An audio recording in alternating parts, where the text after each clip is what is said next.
And just please make sure that you keep in contact. Please make sure that you keep in contact with the teaching team there, and that you take the most away from this course. So good luck with everything. Thank you. Brilliant. Thanks, Yusuf. Now, I know you've got another meeting to get to, so we really appreciate your time. Thanks for dropping in. Thank you. So it's brief. Thank you, guys. Take care. All the best day. Bye-bye. I think what we'll do is, because we've got some other guest speakers that are logging in at the moment, let's go through the guest speakers and give you a break from my rules and regulations, which I'll pick up on later on. Do we have Alex from ATHE? Is Alex here? Yes, Carly. Hello, Alex. Welcome. Alex is the CEO of ATHE.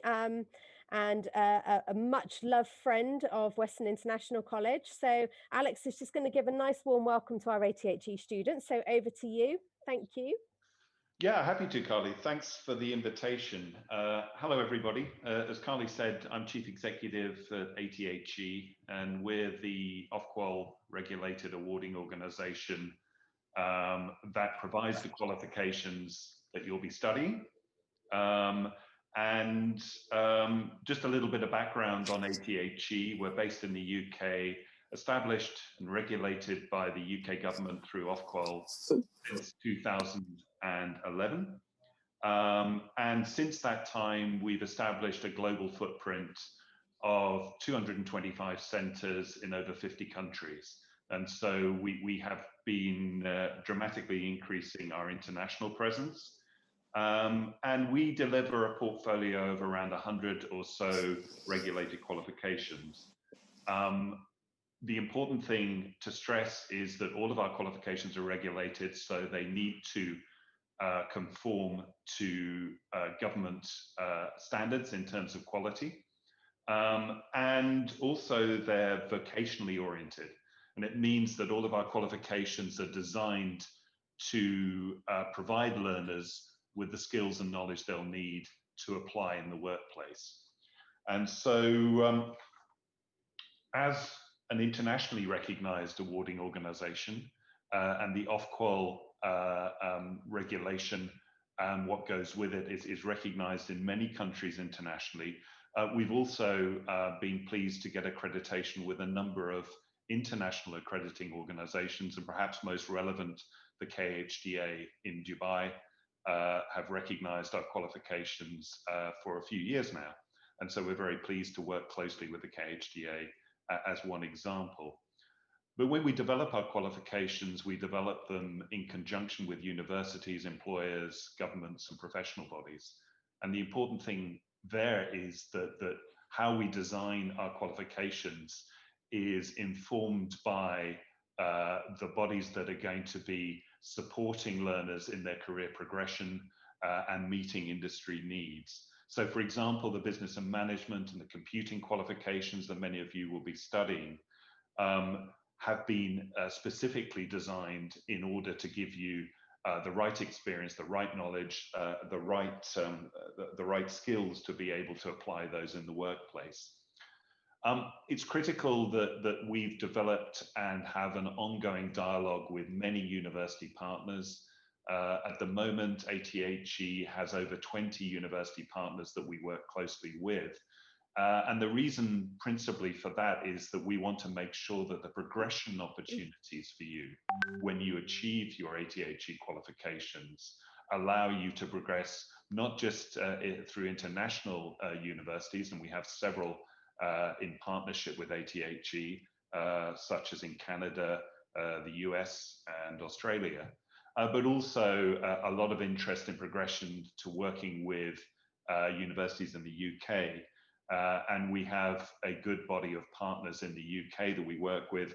Bolton is obviously a very good example, but also examples like Ulster in Northern Ireland, Leeds Trinity and Portsmouth in the UK. So a lot of opportunities for progression for our learners. And I think it's important just to emphasize that learners who are achieving ATHE qualifications take with them a breadth of knowledge and understanding of the subject matter, but also the underpinning skills, the personal qualities, the attitudes that are necessary for success in chosen careers.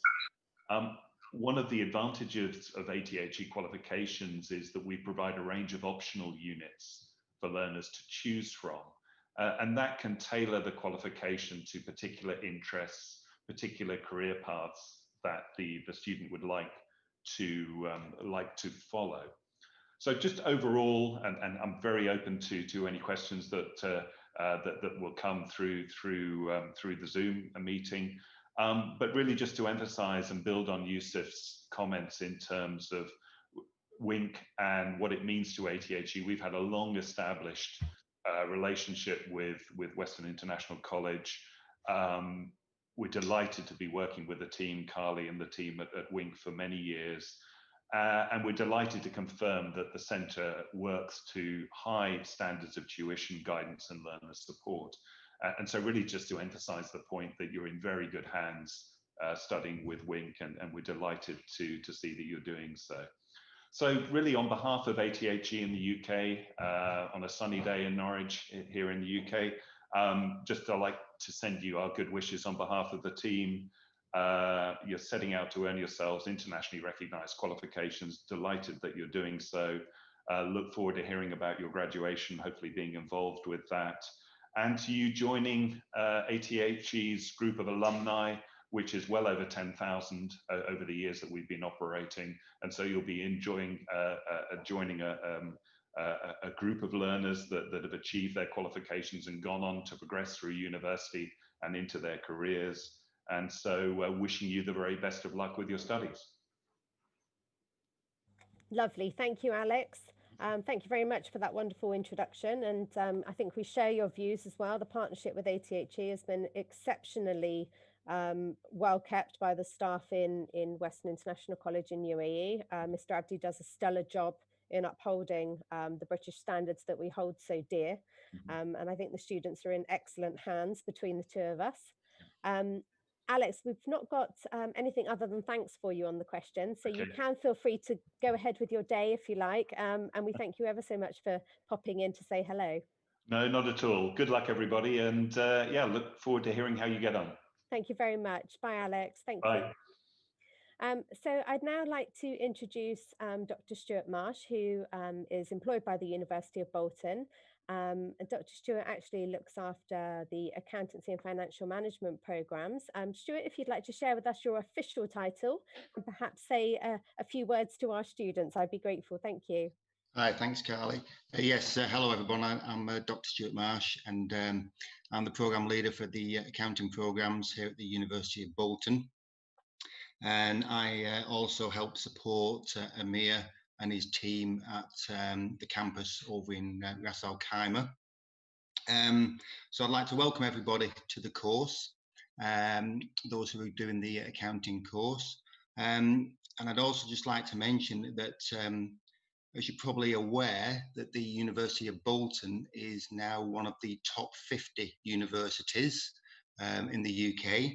So it's a big pat on the back to everybody who's been successful in getting onto the course, because you've now joined a top 50 UK university.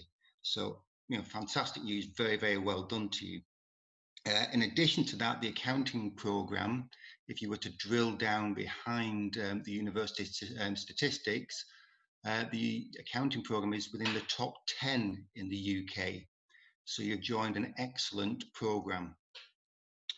So just thinking about the actual programme for you guys who are doing the accounting undergraduate degree, as you're probably aware, the course attracts the maximum exemptions from all of the accounting bodies.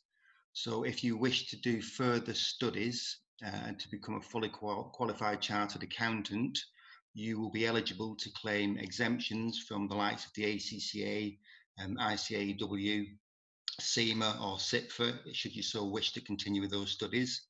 So provided that you pass your examinations, so your examinations will have a pass mark of 40, please make sure that you pass your examinations with a grade in excess of 40 to gain that exemption.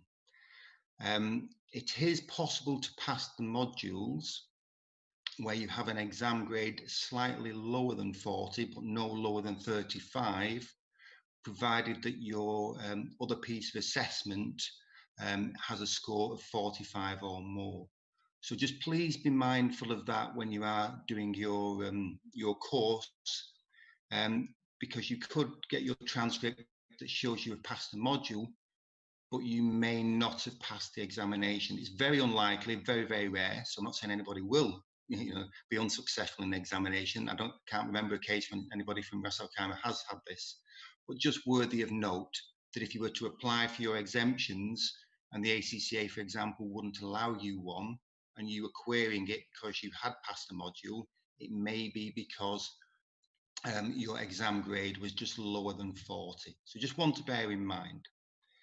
In addition to that, should you wish to study the ICAEW qualification, so you wish to go down that route, they require an exam pass grade of 50.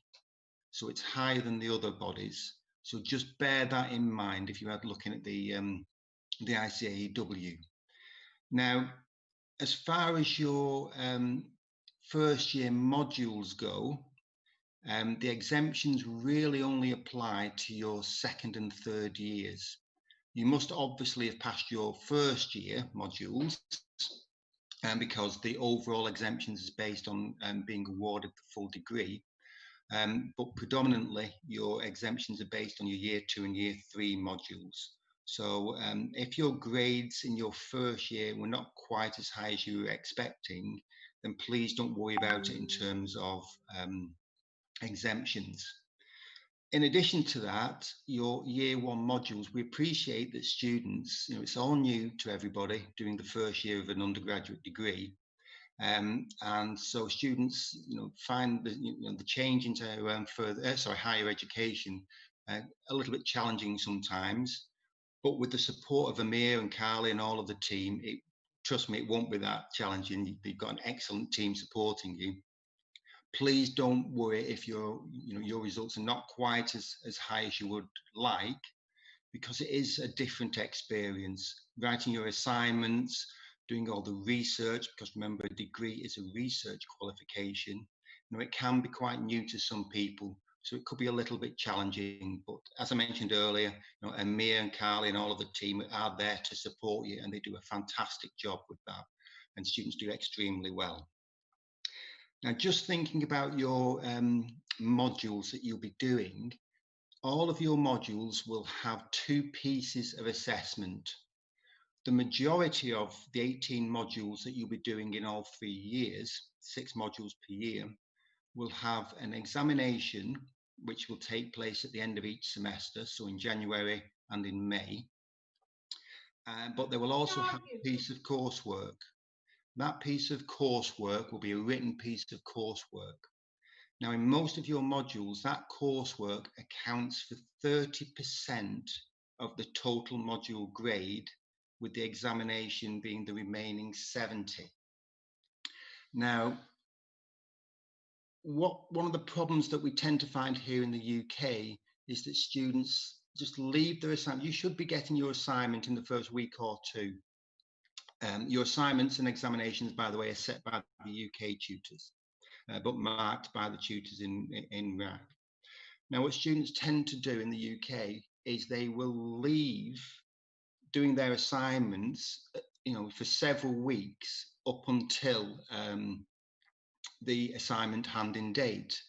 Now, the problem with that is, of course, is it then adds additional pressures to you, because you're panicking to get your assignments due. All 3 assignments will be due in the same week for your 3 modules per semester. So, it's quite a bit of work. In your year 1, those are normally due in week 10.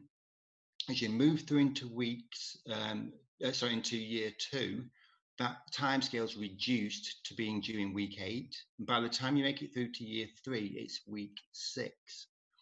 Now, as I mentioned earlier, it's 30% of the grade, and students tend to leave it. Now, what we say to the students is, you have quite a long period of time to do your assignments. Why don't you get them done as quickly as possible? because you're only focusing on 30% of the module. That way, you're lengthening the period of time to study and prepare for the examination, which accounts for 70%, which is where you will get the higher module grades, which will increase your degree classifications, you know, from 2-1s to 1sts, etc. So please bear that in mind when you get your assignments. Don't do like a lot of the UK students tend to do and sit back on them and then panic a little bit when it comes towards submission. Because of course, when you're panicking and the time period is late, you know, is very, very shortened, the quality of work falls and the grades may be not as high as you are, you know, capable of doing. All right, so please do bear that in mind. So that's pretty much what I just wanted to say. That's like a little bit of the failings or development points, I should say, that we've noticed from the students here in the UK. Your year 1 modules I mentioned earlier are pretty much getting you used to higher education study. It's your year 2 and your year 3 modules which will contribute the higher grades towards your final degree classification. And that is why, and it was at students' request, that those periods for submission of assignments was reduced so that the students could focus on the element, in other words, the exam, that would yield the higher percentage towards the module. So that is why it's been structured that way, and we were asked to do that from the students. So that's pretty much everything from me. I hope I've covered everything that you were hoping that I would cover. As I mentioned earlier, you know, you've got Carly and you've got Amir, who looks after the program, and an excellent team out there in Ras Al-Khaimah. I'm very, very impressed with them. I've been over there and met them all, and they are absolutely outstanding. So trust me, you will have a fantastic time out there studying, and you've got great support. So all the very best of luck to you. You won't need it because I'm quite sure you'll all do really, really well.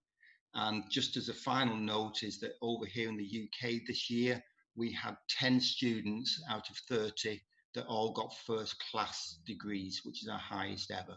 So as you can see, you're at a top 50 university on a fantastic program, and you'll do exceptionally well and get all your exemptions. So that's all from me. Good luck, everybody. Thank you very much. Brilliant. Thank you, Dr. Stewart. That was really great to hear from you. I'm just going to nip out for a second. So I'm just going to introduce Matthew France, who is our link tutor for the business programs. Matthew, again, is employed by the University of Bolton and works very closely with the teams in UAE to ensure parity across the courses. So Matthew, over to you. And once you finish, Matthew, Miss Asma's going to take over emceeing for me whilst I just nip out ever so quickly. So I'll be back shortly. Thank you. Okay, good morning, everybody, or is it good afternoon over there? I hope you can see my background on my screen and read that message. So what you do today builds your future tomorrow. So welcome to the course. I've been in the university now for 5 years, and I'm actually the program leader for the BSc Honours Retail Business Management Chartered Management Degree Apprenticeship. So we started doing apprenticeships, and our main client is JD Sports, which is a worldwide retailer that send their apprentices to my course in retail business management. And I'm also the program leader for the MBA in retail management as well. So I've only been at the university for 5 years, and that's similar to quite a lot of our lecturers, not in terms of time, but in terms of background. So my background for over 20 years was working in senior management positions for companies like Tesco, Marks and Spencer, and Aldi. And I've also had 2 of my own businesses. And I was also part of a new startup of a new app. So all our lecturers have lots of experience in industry, and the university has a term that they call it TIRI, so we're teaching intensive, research informed, and that's really critical to have people with experience, because they can show you, explain to you, obviously, how things work in the real world. So when we've designed these courses that you're taking, they are the most up-to-date, with looking at the latest trends and giving you the most up-to-date knowledge for you to prepare for your next stage in your career. So on the course, you're going to learn a lot of new knowledge across a number of areas, whether that's marketing, finance, HR, leadership, etc. And every module that you are taught also focuses on 2 employability skills. And this is one of the great things about doing higher education, is that it's not just the topics that you are learning and obviously the assignments that you're passing ultimately to get a degree, but you're also developing the soft skills, which are in huge demand by all the employers. Things such as resilience, how to communicate, working in a team, planning and organising. And the way that the course is set up is that you will actually undertake group work. You'll do presentations, which is a very, very important skill. You'll do lots of assignments where you have to write reports and learn how to communicate really, really well in different formats. So you're going to have a great time, because the course has got lots of loads of interesting content. You'll no doubt have a favourite and probably enjoy certain ones more, but it's really good to get a full, broad base of knowledge, and this is what these degrees provide. So good luck, enjoy it, and I would just go through some probably 6 or 7 key tips that I would encourage you to take a note down and make sure that you actually do these. So the first one is, every subject that we provide, there is a virtual learning tool called Moodle, and that has all the content and all the things that you need to know about that subject. Make sure that you read everything and use that site for every module that you do, and use it to its fullest. Plan your workload and set small achievable goals so it builds your confidence. And don't forget, you can ask. There is no silly questions. If you don't know, you need to ask somebody, and everyone will be only too willing to help. If you're feeling embarrassed, you're thinking I should know, put that to one side and just make sure that you ask the question that you don't know the answer to, because there's nothing worse than not knowing. Now, this is a really, really important one, and a lot of students fall into this trap.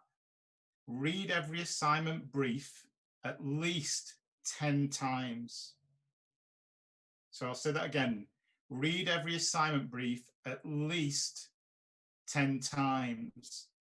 The amount of times students submit work and have not covered elements that are clearly stated in the assignment brief is scary, really, but also end up going off on a tangent and covering things that aren't applicable. The other thing is that there is a tendency for students to focus on passing the assignment, which is obviously very, very important. But use this time to actually learn about the subject material. So it might not necessarily be as applicable for your assignment, but this is the time where you can learn about the subject and get a breadth of knowledge which will help you in your future career. And never ever underestimate all your fellow students.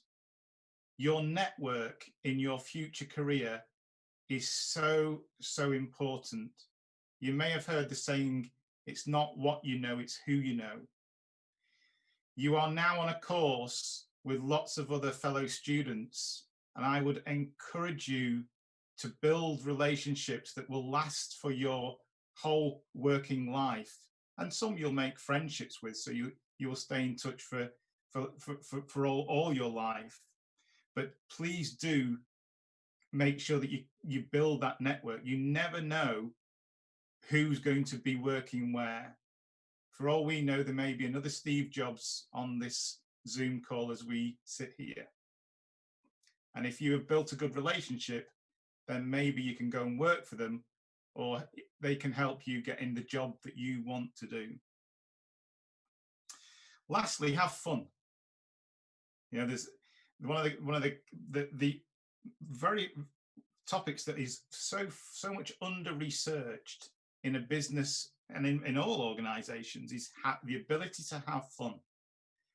As a leader of teams of over 200 people in some of the stores that I've opened for Tesco and Marks and Spencer, fun is so critical in terms of being a great leader, because it helps you engage and keep people motivated. And remember, what you put into your studies and your degree is what you'll get out of it. There's very, very few people who don't need to work very hard and can do really well in their assignments and their degree. If you are one of those, then you're very lucky. But the harder you work, the better results you will get. And all the research that's ever been done shows that correlation. So thank you for your time. Good luck, enjoy it, and enjoy the rest of the session.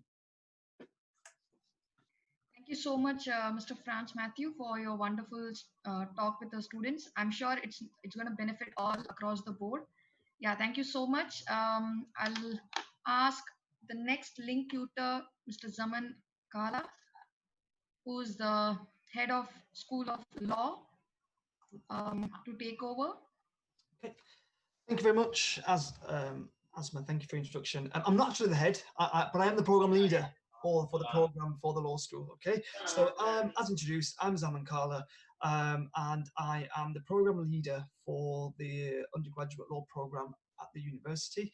So I'd like to say welcome first and foremost to those of you and everyone, obviously, that is joining the wonderful campus in Ras Al-Khaimah this academic year.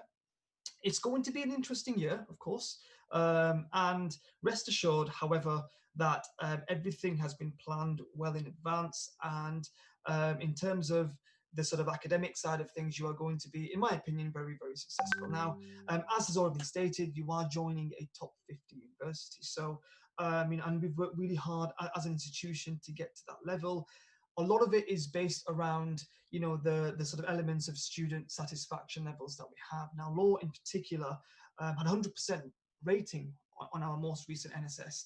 And that goes to show that students who leave us leave very, very happy. And I'm sure that's exactly the case with our students in Ras Al-Khaimah as well.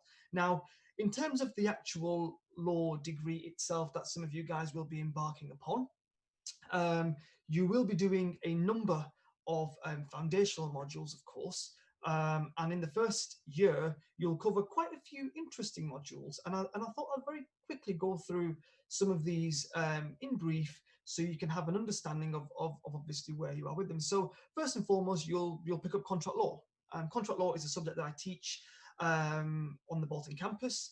And of course, when it comes to contract law, it is classed as what we call a foundational law module. Now, contract law is actually very similar across the entire world. It's an agreement between two parties.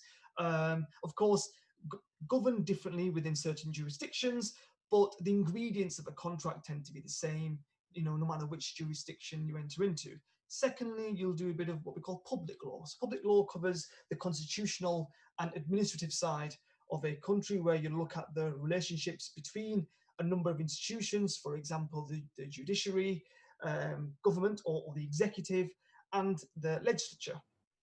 You'll do criminal law, of course. Every country or every jurisdiction has strict criminal laws in place, where, of course, the commitment of a crime will result in some kind of sort of punishment, more often than not, which could include fines, but also prison sentences also as well. Then you've got modules like equity and trusts, which will look at trusts that are made on behalf of beneficiaries.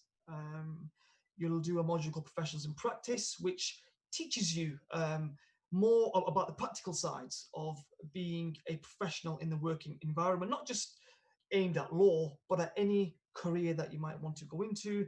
And then most importantly, and I think this is a really important, it's English legal skills. Okay, so this will teach you everything that you need to know in terms of what it is to be a law student. So the key skills that are required and necessary for you guys to be successful. So here you'll be taught about things like academic writing. drafting skills, research, looking at the various elements of laws that apply in a UK jurisdiction, primarily England and Wales. So realistically, you're going to be covering a number of interesting modules this year, and a lot of these are going to be foundational and key in your journey throughout your actual course. Now, in terms of my sort of message to you guys as students or as law students, it very much mirrors many of the elements that has been stated already by my colleague Stuart, Dr. Stuart Marshall, of course, Dr. Matthew France as well. And with respect to that, just a couple of sort of elements in terms of the assessment. So the assessments that you'll do in law are designed primarily not just to enhance your academic skills, so not just to make you a good student, but they're also designed to prepare you for work, okay? And as such, they will focus also on the practical elements that you will need if you were to go in any employment. And I think Matthew alluded to it earlier, a lot of the soft skills that are necessary. Now, from a law perspective, or from any degree perspective, we will look at primarily things like written and verbal communication, your time management skills, okay, resilience, your teamwork, working to strict deadlines. For those of you that are, that are wanting to go into law, strict deadlines are part and parcel of the actual day. In my time in practice, sometimes, you would have a deadline every single day, whether that's to serve court pleadings, points of dispute, whatever it is, you often and always are working to strict deadlines. Negotiation skills, one of the key skills for those of you that are looking to get into law is being able to negotiate, trying to, get the best result for your client is key. And of course, advocacy as well. So the ability to advocate, the ability to concisely put forward a structured legal argument on behalf of your client is a very important skill to have in practice, which these are the skills that you practice when you are doing the actual law degree. Now, again, just some tips and tricks, obviously, for me as well. Again, the first one, I think Matthew alluded to it, Moodle. Okay, Moodle is going to be the most important element that you will come across during your time as a student. And the reason why I say that is because it's on Moodle where you will have all of your information. You'll have your program guides, you'll have your module handbooks, you'll have all of your lectures, your tutorial questions. Okay, this is where you'll be able to pick up if you've missed a class. Okay, and you'll be able to refer back to anything that's been looked at. So it will allow you to increase and enhance your understanding of the subject knowledge, especially if you are struggling with certain elements perhaps in the classroom. Okay, you can refer back to it. And of course, if you still don't understand, that's when you need to ask questions. Okay, so asking questions is a good thing.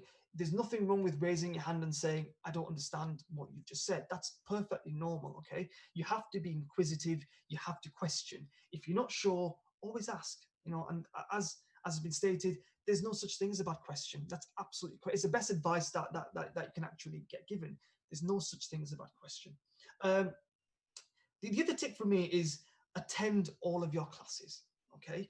It's so important to attend your lectures, whether that's online, whether that's in the classroom, because what you get out from lectures, you don't often get if you simply watch a lecture or you try to refer back to notes, okay? There's so many small things, that are mentioned in terms of understanding during your lectures by your tutors, okay? They help you understand this particular complex elements, which you might not be able to get straight away if you were to simply watch a lecture or read a textbook or read your lecture notes, okay? So it's important to attend. Of course, sometimes you might not be able to attend, that's okay, but it's crucial and key that you attend your classes, attend your tutorials, make sure you have that time with your tutors, because these are the people that are going to help you get through your courses, and be successful, okay?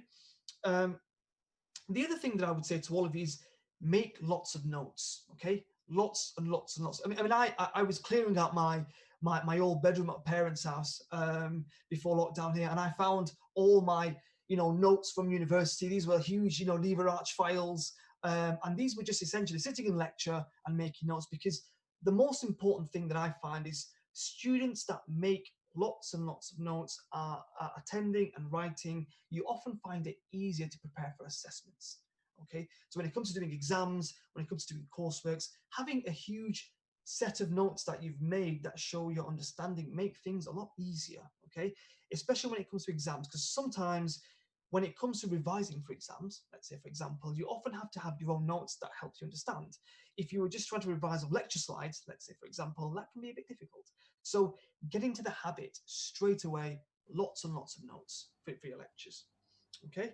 And again, things like planning in advance for assessments is also crucial as well. Don't leave it, as Stuart said, don't leave it until the last week, the last 2 weeks. Try to work on your assessments as you are going through. Try to make notes on them, because the more that you do that, the easier it becomes for you. What you need to do is get into this habit, if you can, of essentially treating your studies almost like a job. Okay, so trying to spend a couple of hours a day on the individual modules that you are doing. And if you get into the habit of doing that, then you'll always be, you know, planning in advance. You'll always be ready for assessments. And of course, when it comes to, you know, understanding, your understanding should be good. But of course, if you don't understand, you can always ask. Okay.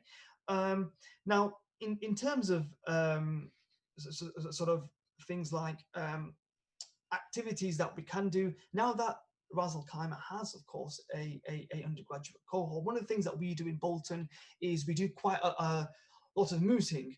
Now, mooting is, of course, a legal sort of courtroom sort of session between parties where you will work on a legal problem and then you will advocate on behalf of your client.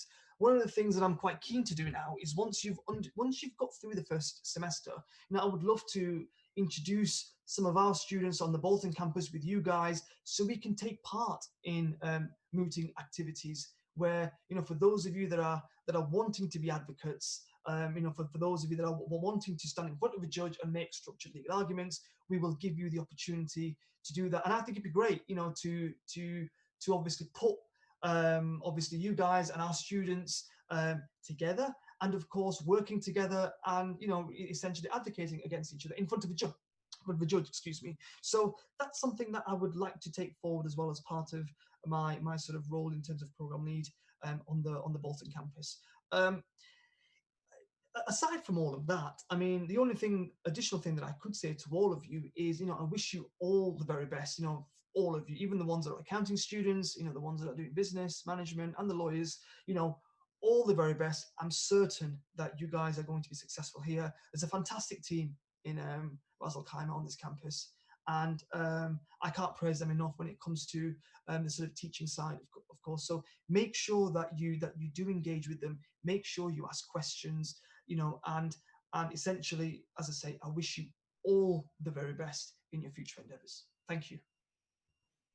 Thank you so much, Mr. Zaman Khala. It was really enriching. I'm sure it's going to benefit all students across. Next, I have on schedule Dr. Nadeem. Is Nadeem here? Mr. Nadeem. I think he hasn't joined yet. Shall we move on with the next link tutor on the list, Mr. Yaqub? Yeah, thank you, Ms. Asma. I think we have given specific times, so hopefully they will be joining. From the engineering side, I have Dr. Peter Farrell here. Good morning, Dr. Peter Farrell.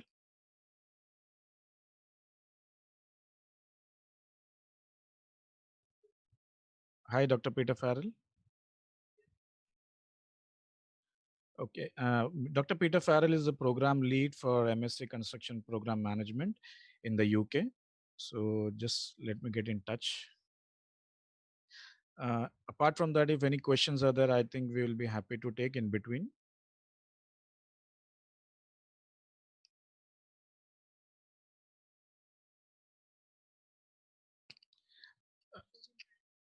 Hi, Dr. Peter Farrell. Good morning.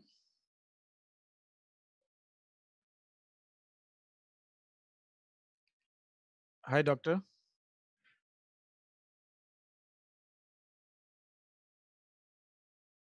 Okay, we are going to have Mr. Dr. James from the lecturer electrical and electronic engineering, as well as we are expecting Adam Ishood from computing.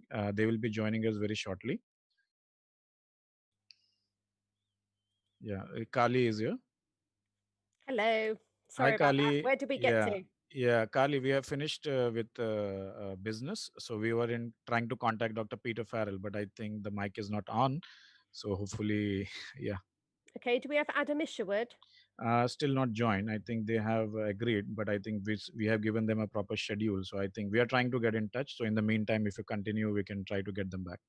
Yep, okay, no problem Thank at you. all. Hello, everybody. Okay, let's get my screen shared. Oh, so Dr. Peter is here, but he can't hear us. Dr. Gu, is he here? No, not yet. Yeah, he's there, Dr. Peter. Yeah. Okay, fine. We'll see if he can change his audio around. Right, so we've got significantly more participants than we had last time. So what I'm going to do is I'm just going to quickly, I won't go back over everything that we've talked about so far, but I think it's probably a good opportunity to welcome those that were unable to get into the original Zoom meeting. Apologies for that. We'd overlooked the 100 maximum capacity on the corporate Zoom. So we're now on the University of Bolton license.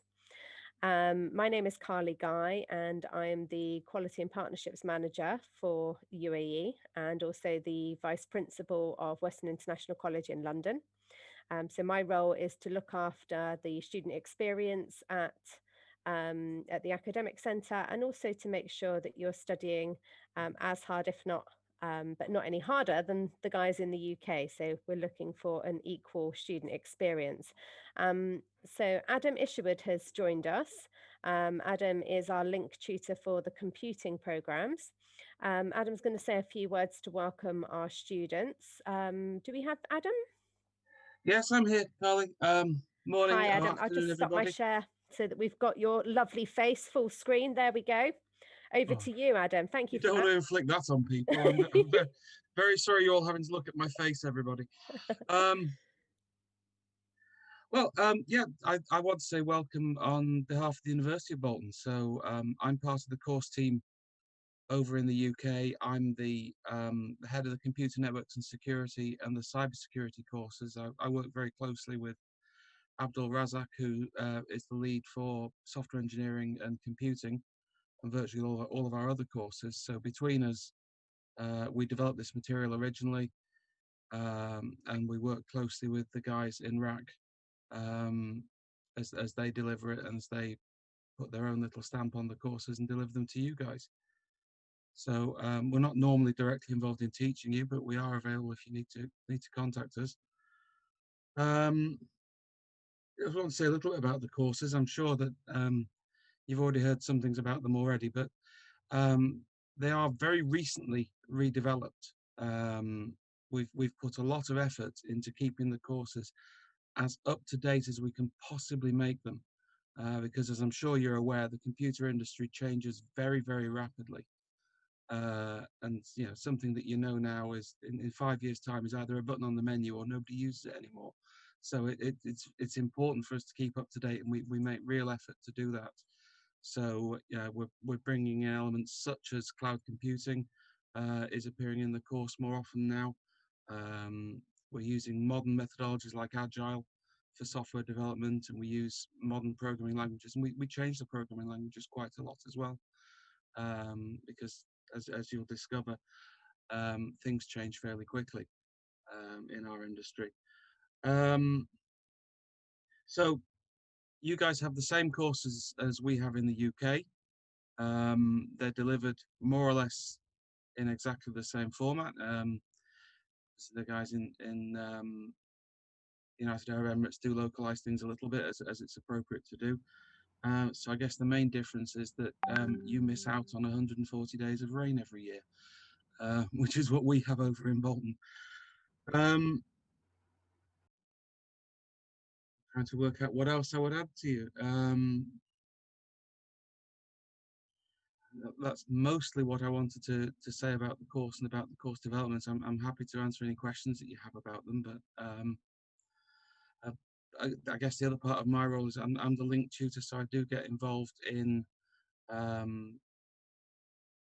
reviewing coursework, reviewing marks, reviewing things like that. So we apply a quality procedure as well to make sure you're getting the same experience as students in the UK get. And we've only just finished the last lot from last semester, but I'm very happy that you're getting the same experience that the students in the UK get as well. So I'm happy with that and happy with the setup. Is there anything you guys want to ask me, or anything you need to prompt me to say, Carly? No, I think you've covered it beautifully. I think that, you know, the computing teams work really well across the two teams, and yeah, I think as far as sort of the quality assurance side of things, you guys keep a close eye on what comes in and goes out, and you know, we've seen some really good results from our computing students, and we expect that to go onwards and upwards, which is good. I was due to come out and see you all in March, and obviously that didn't happen with the way things turned out this year. So at some point, I will be out there to meet and greet everybody. But I Yeah, have as no soon as idea we when that will can. be. Me first, though. Yeah, well, yeah, I'm sure we can all go. But like I say, I have no idea. Last time I went to the campus, it was the old building, which is some time ago now.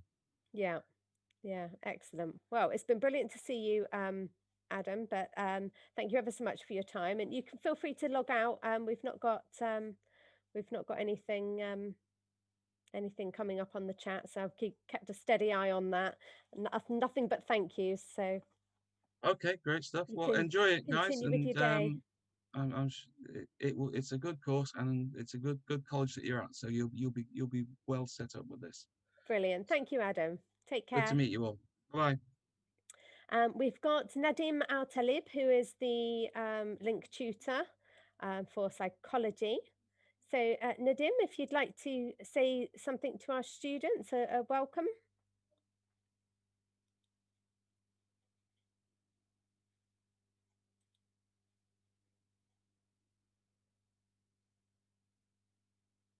Unmute. Hi, can you hear me? Yes, yeah. I can. Loud and clear. Hello, Nadim. Welcome. Yeah, hi. How are you? Yeah, I am the psychology academic leader for Bolton University, and I welcome you to Bolton and to the psychology family. And I hope you will enjoy your subject and enjoy your study at RAC. Especially in winter, the weather will be much better than our winter in Bolton. Yeah, well, psychology is a very popular subject in the West, and my understanding it is as well very popular subject in the United Arab Emirates as well at the time being, because it's equipped people with different skills that help them to work in many different areas.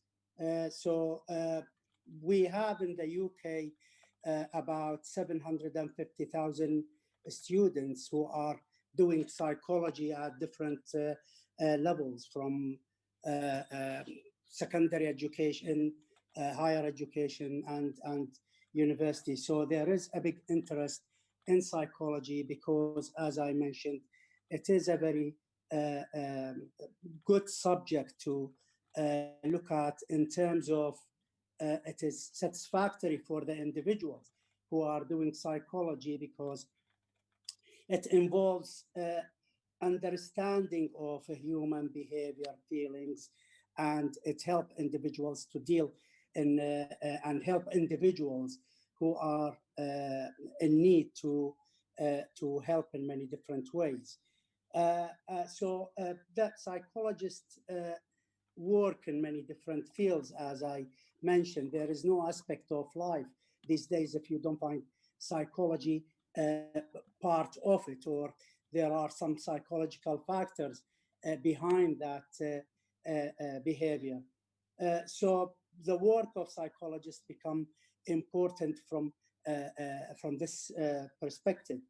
And your course will equip you with the requirement to become psychologists that do many different jobs, and will, as I said, equip you with many skills and open many opportunities for you in the future to work and practice psychology if you want.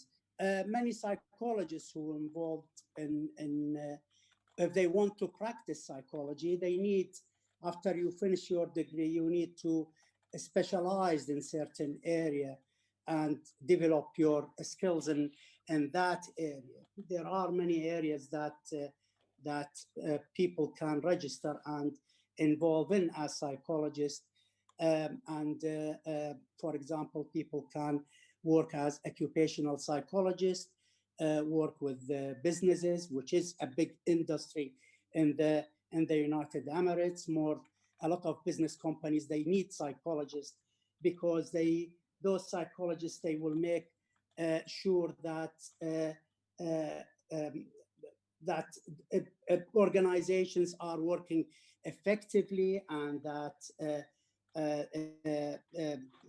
there is sort of make sure that employers are satisfied with their jobs. They look at motivation.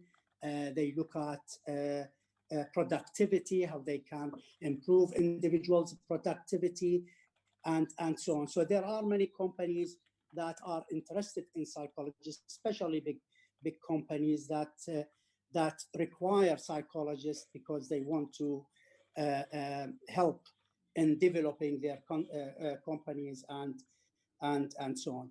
Education, another field that if you are interested in, many people are interested in working in education and becoming educational psychologists, and those are if you are becoming a qualified and a practitioner, you will get involved in, for example, diagnosis of different types of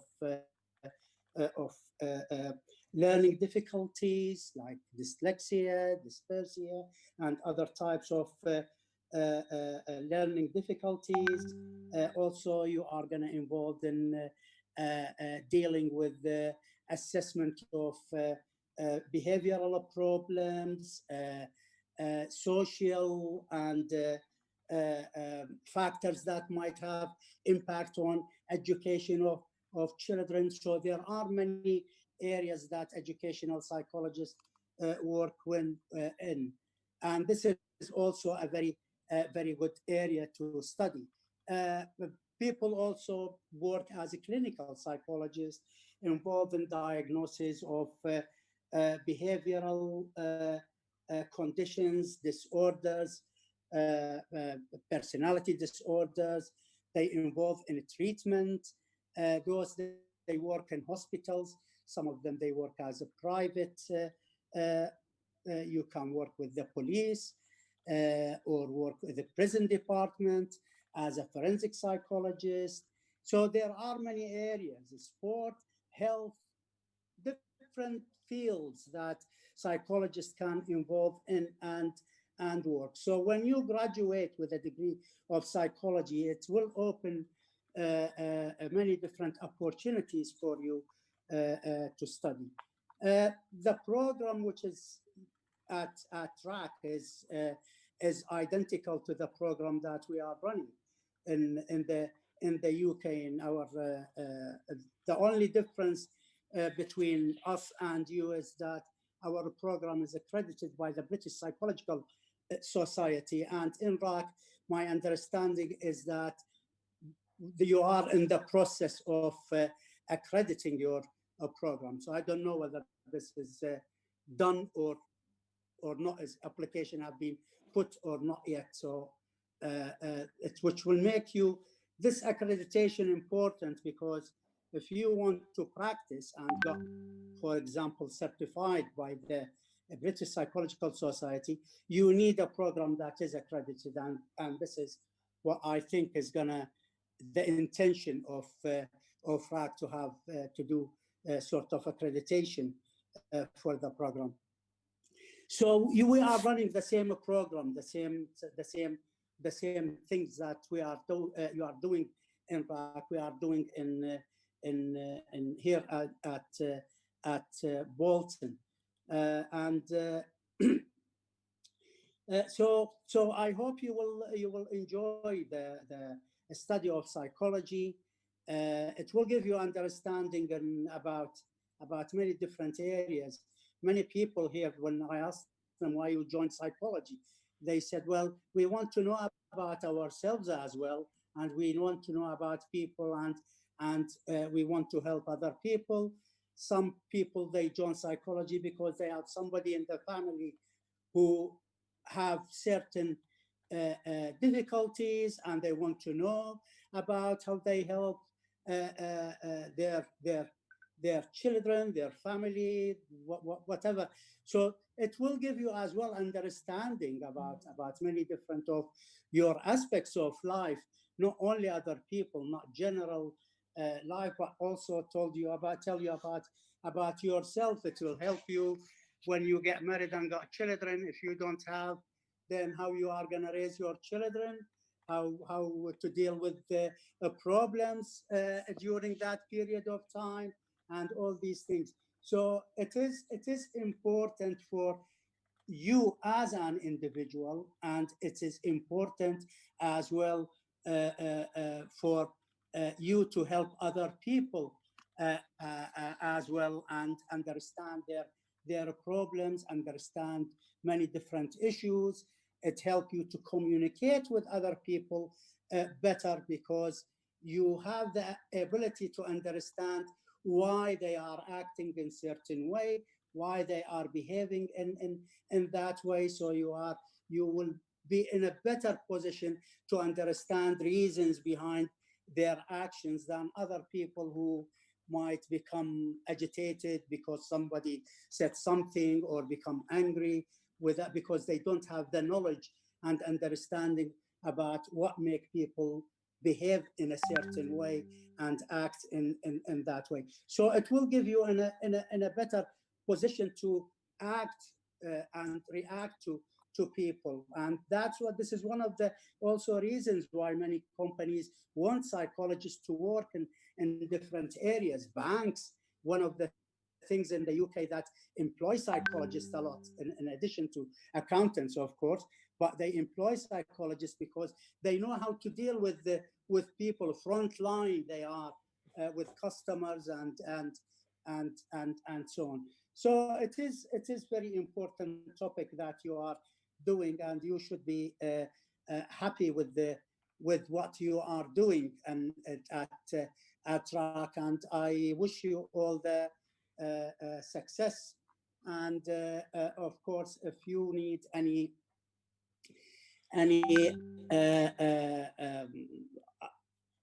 other sort of support, so we are at Bolton as well, more than happy to provide you with the support and help. And if you finish your degree and you want to come to the UK and continue your studies, you are more than welcome here as well.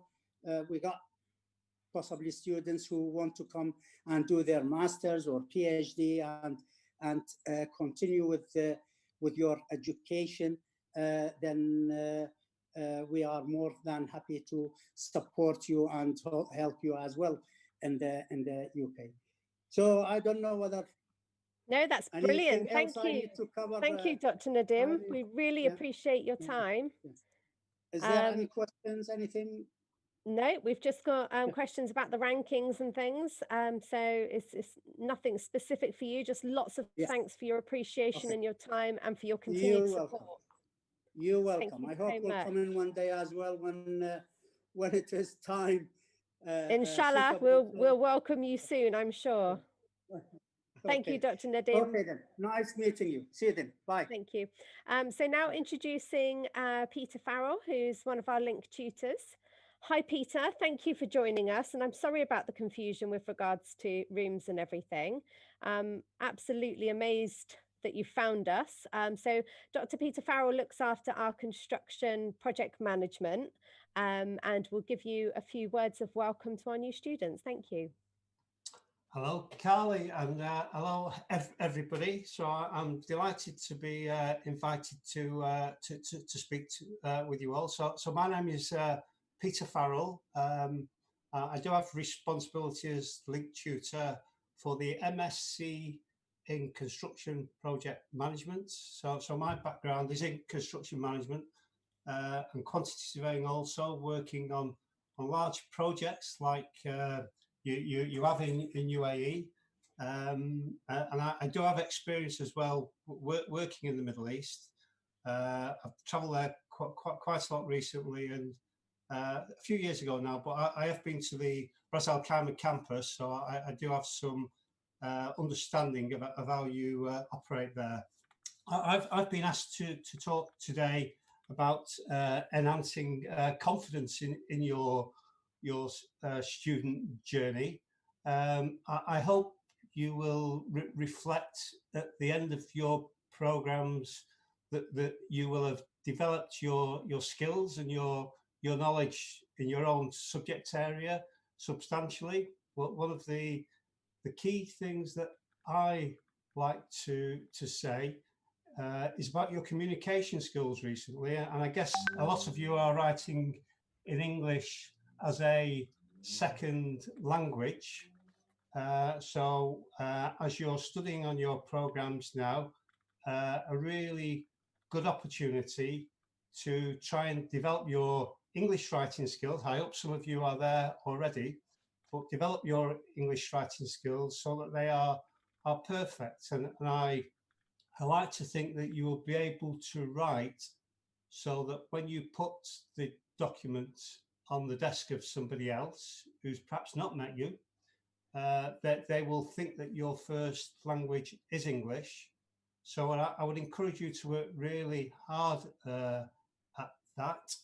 I would encourage you to use your tutors as much as possible and give them drafts of your assessments. We have to respect their time and understand that they are busy, but the university does operate a system of what we call formative feedback, and that is, you do some writing, it doesn't get marked as part of your final assessment for your modules, but tutors, I'm sure will be willing to give you some feedback, but both on the English language, but more importantly, I guess as well on the subject content and the style of what you write. So I would say make your tutors work hard. I hope they do not grimace when I say that. Also, I would say make sure that your writing is evidentially based. So the first thing that I do when I look to mark a piece of work is I turn immediately to the reference section. I read the last page, and if there are lots of references there, and you have cited them in your text, I am immediately very warm to giving you a good mark. If there are no references, if there is no evidence that you've been reading, for me the only grade that we can give you is a fail grade. So we are in the academic world about evidence-based writing. Not please bring into your work some of your own practical experience, but you need to support that with some reading.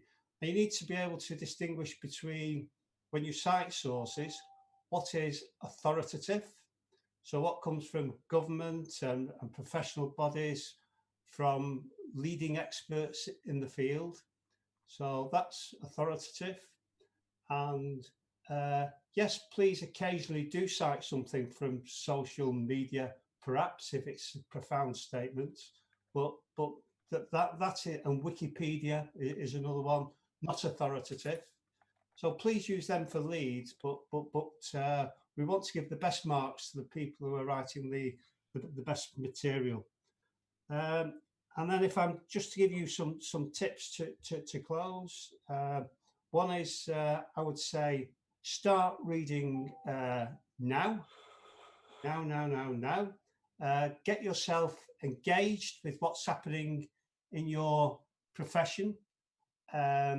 There are, in my discipline, I just Googled quickly and I could see there are 2 magazines. One is called Middle East Construction News. and the other one is called Construction Week Online. So in your discipline, you need to be absolutely up to date with what is happening in the subject that you're studying. So on a regular basis, whether you go on the web page or there's lots of apps that you can download, and when you wake up in the morning, rather than going for the social media pages, perhaps it's good that you go for the apps that are giving you news about your individual profession. Join your professional body. So in my discipline, the Chartered Institute of Building or the Royal Institution of Chartered Surveyors, please don't pay. A lot of these bodies have free student membership. So I guess some of you may well be part-time and will be eligible for membership at more senior levels. But at the moment, all you need to do is give your University of Bolton student number, you log onto the web page, and you're welcome to join, and then you can engage with all the authoritative material that the professional bodies publish. And then two more things. One is, I would say, work with your colleagues in class. So you're not in competition with each other. You're there to help each other. So if I can say, for example, it's not like as tutors, we have 100 marks in our pocket. And if we give 60 to one, we can only give 40 to the other. If you both produce really good work, we can give you both 60 and 70 plus. So please work with your colleagues and help each other.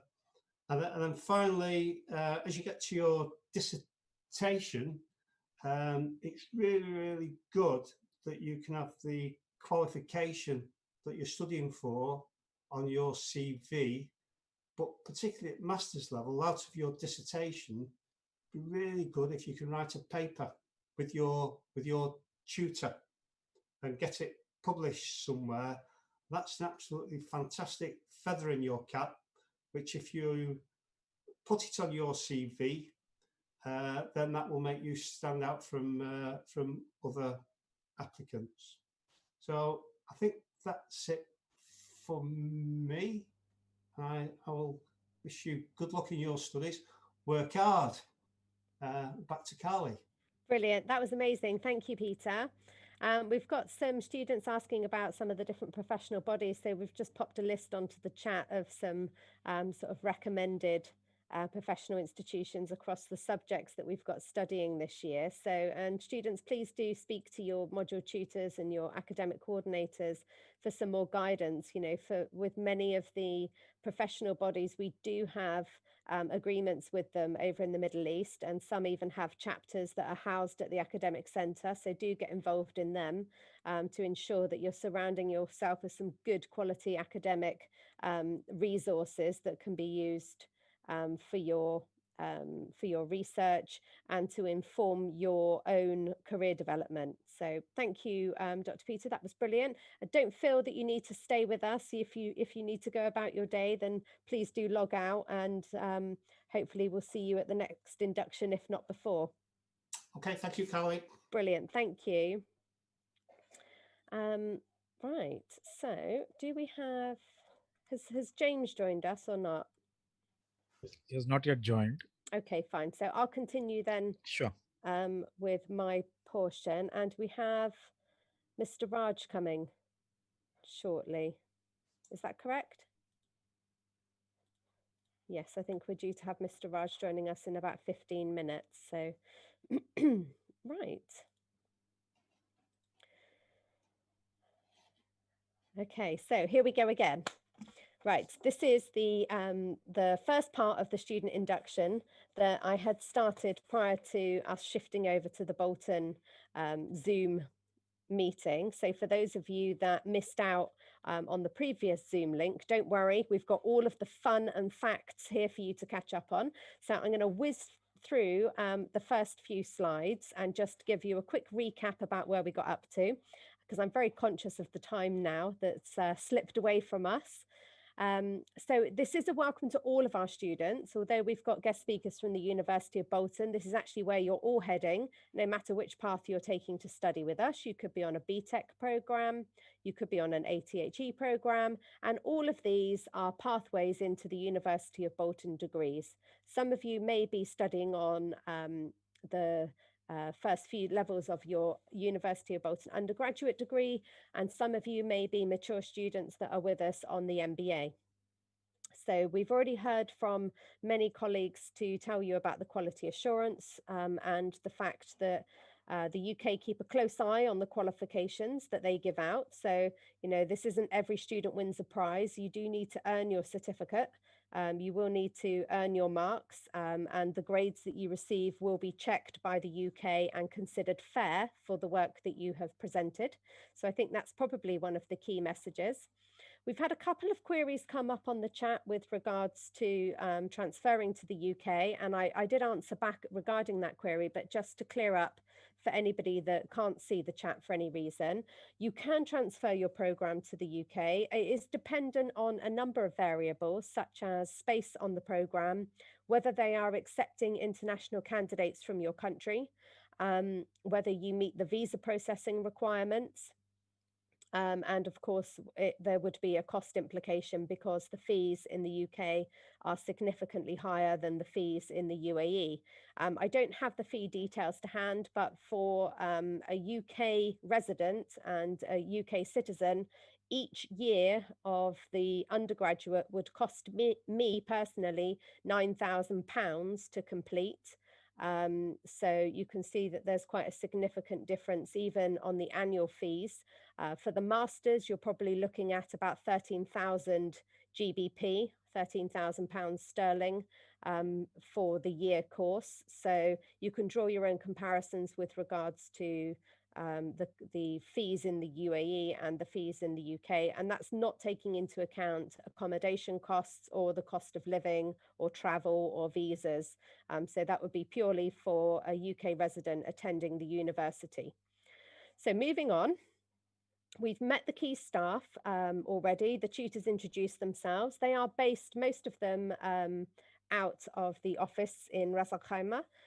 They are contactable via email primarily because we're working on a rotational basis with the students coming in and out and the staff coming in and out to be able to comply with the COVID-19 regulations and measures.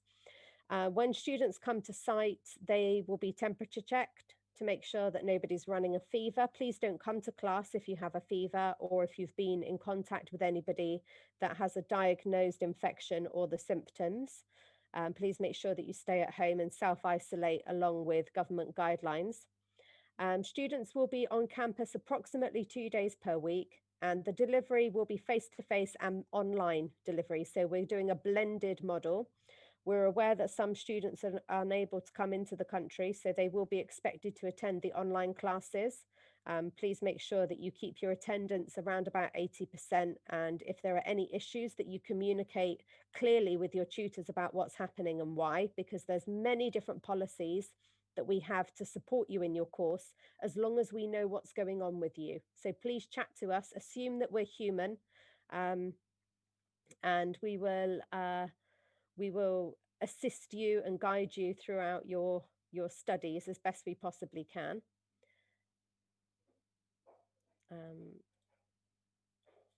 So we went through the induction schedule. We're already midway through, but just to recap, so Western International College is the license holder, the trading license in the UAE. And we are regulated by the academic zone, which is part of the economic zone, used to be called the free zone, in Ras Al-Khaimah, and they keep a close eye on how institutions work, the quality assurance that they receive, the monitoring of the students, the support, and so on. So you're in good hands. You've got several institutions looking after you from above, including the UK governance. If you have any queries about the licensing, then if we can take those offline because they're not entirely relevant to the induction. All of your programs are quality assured by the UK. So for the BTEC and the ATHE programs, they are looked after not only by the awarding bodies, but it's overseen by Ofqual, which is a government organisation who ensures the quality of qualifications and that they have the same standards. So if you study a level 4 in one place, it should be of the same level as a level 4 in another place. So they keep an eye on that. The University of Bolton obviously quality assure all of their programs. They give out your degree certificate, and that will come direct to Ras Al-Khaimah from the UK campus. The degree that you receive will be exactly the same as if you studied at the home campus. It's an identical certificate. The transcript will carry the place of study. It will not stay online because this is a face-to-face course. The only reason why we are blending it with online is because of COVID-19. So each week there will be 2 days per week that you are on site, on campus, having face-to-face classes or your workshops in the case of engineering and psychology and the other technical courses that we have. So we will be facilitating all of the practical work as well. We will keep you safe in your bubbles. Please follow all of the directions given to you by staff, and please ensure that you are maintaining the hygiene given to you, the guidance given to you either on campus or by the government themselves. So, you know, increased washing of hands, using of sanitizers, and obeying the signs and instructions that are given to you is very important. Somebody's asked about the transportation to the UK. Will it be free in the first year? No, that is just for Ras Al-Khaimah. That is a offer that we give to our students only. In the UK, everything is paid for, including your flights and your visas. That's costs that you would have to carry yourselves. So health and safety, we have a full health and safety policy which is available for you, but just to go through some of the highlights, COVID-19 we've talked a little bit about.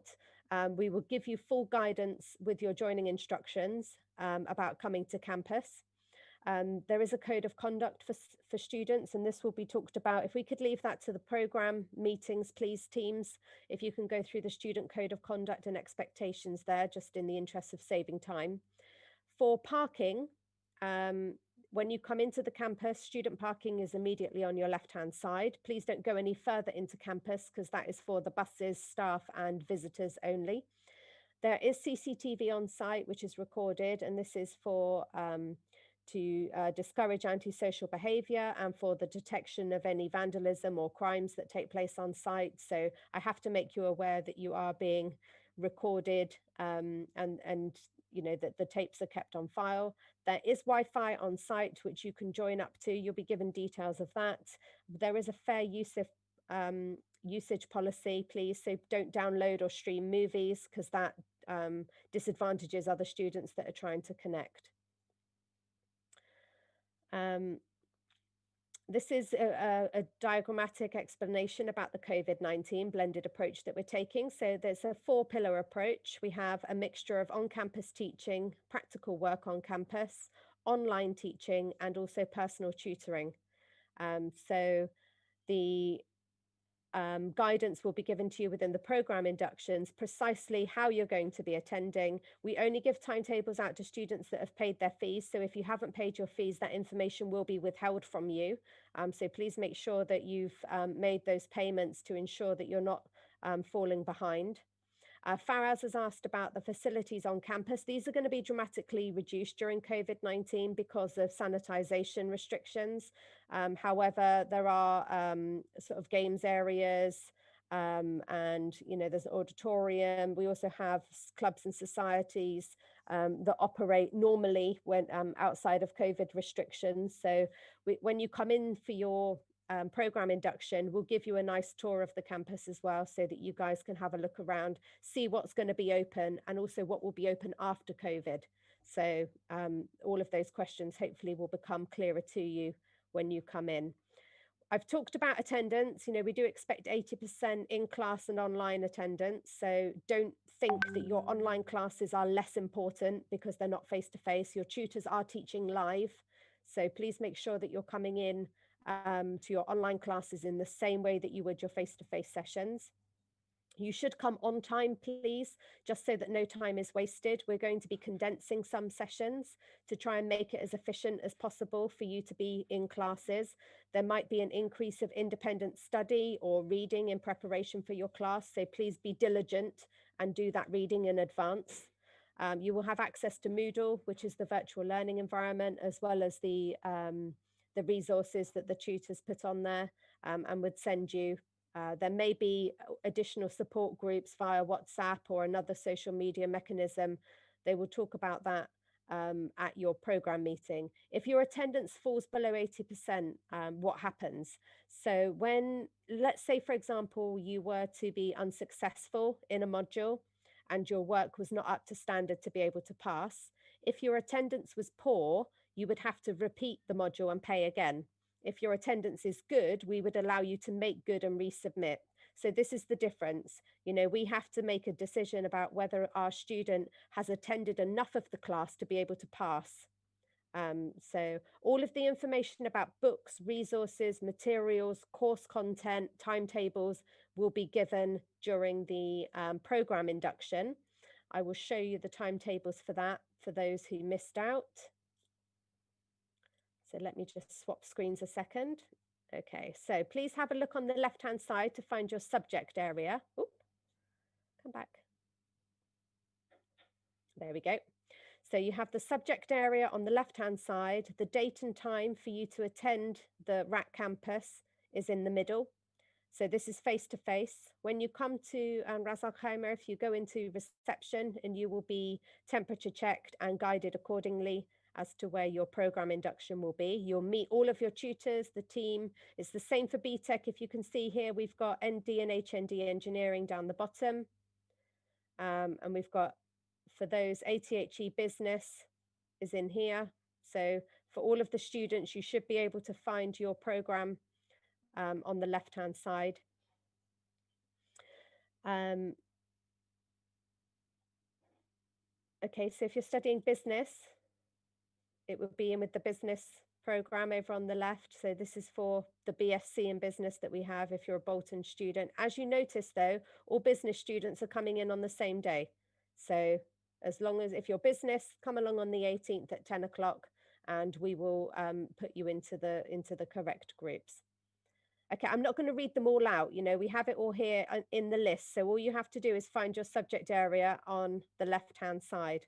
Come on, guys, if you're having to get me to read this list, it doesn't bode very well for you finishing your degrees, does it?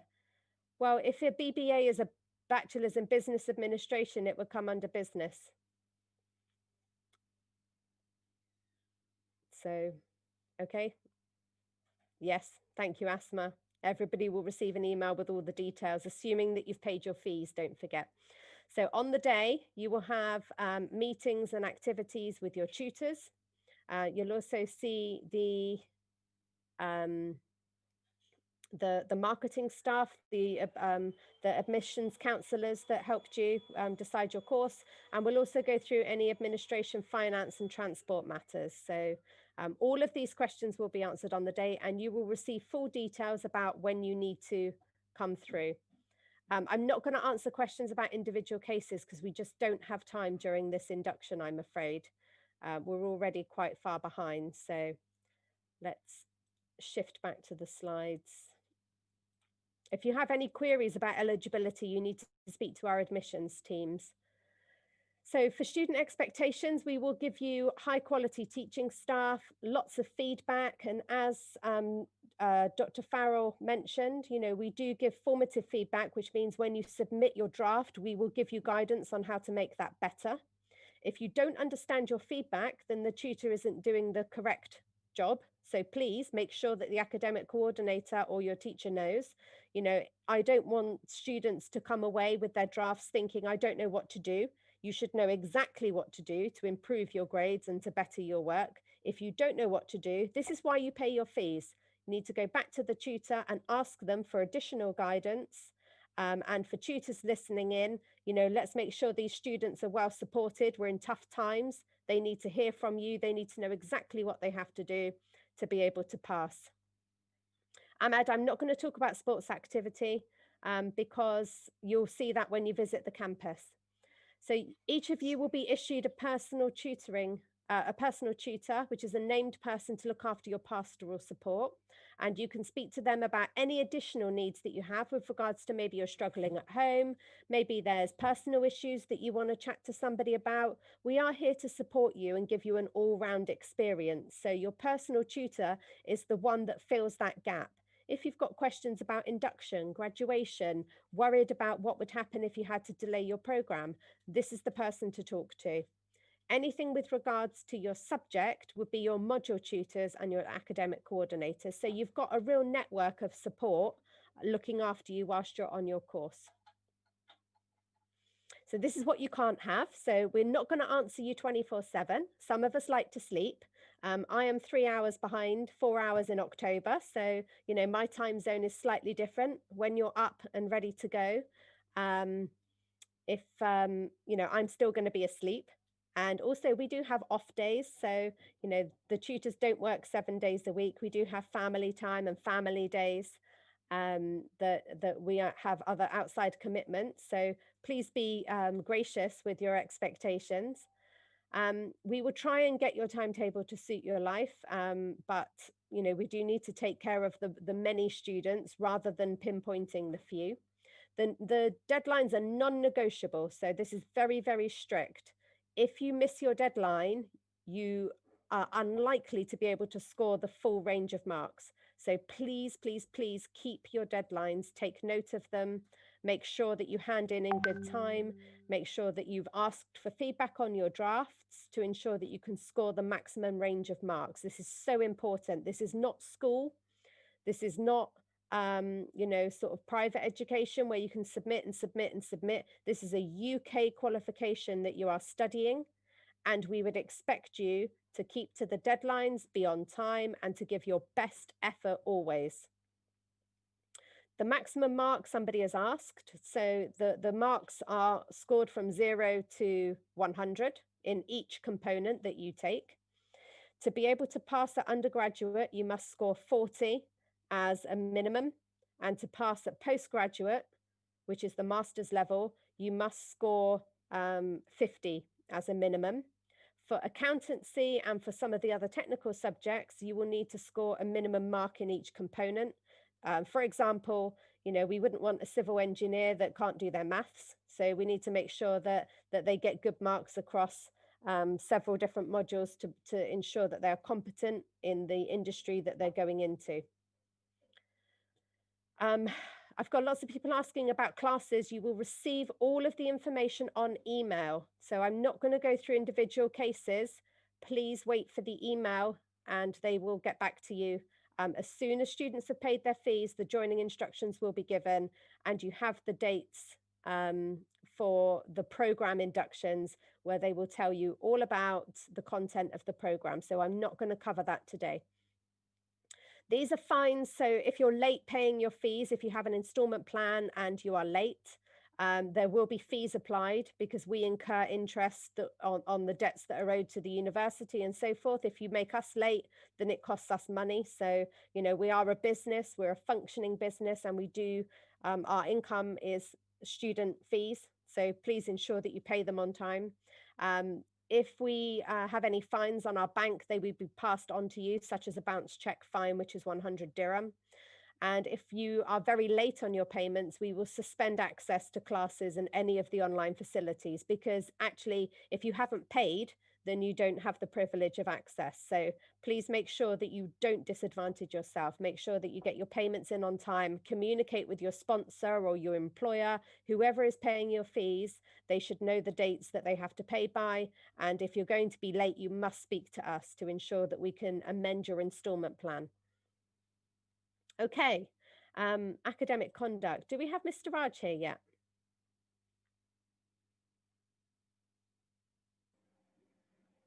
Hi, Kali.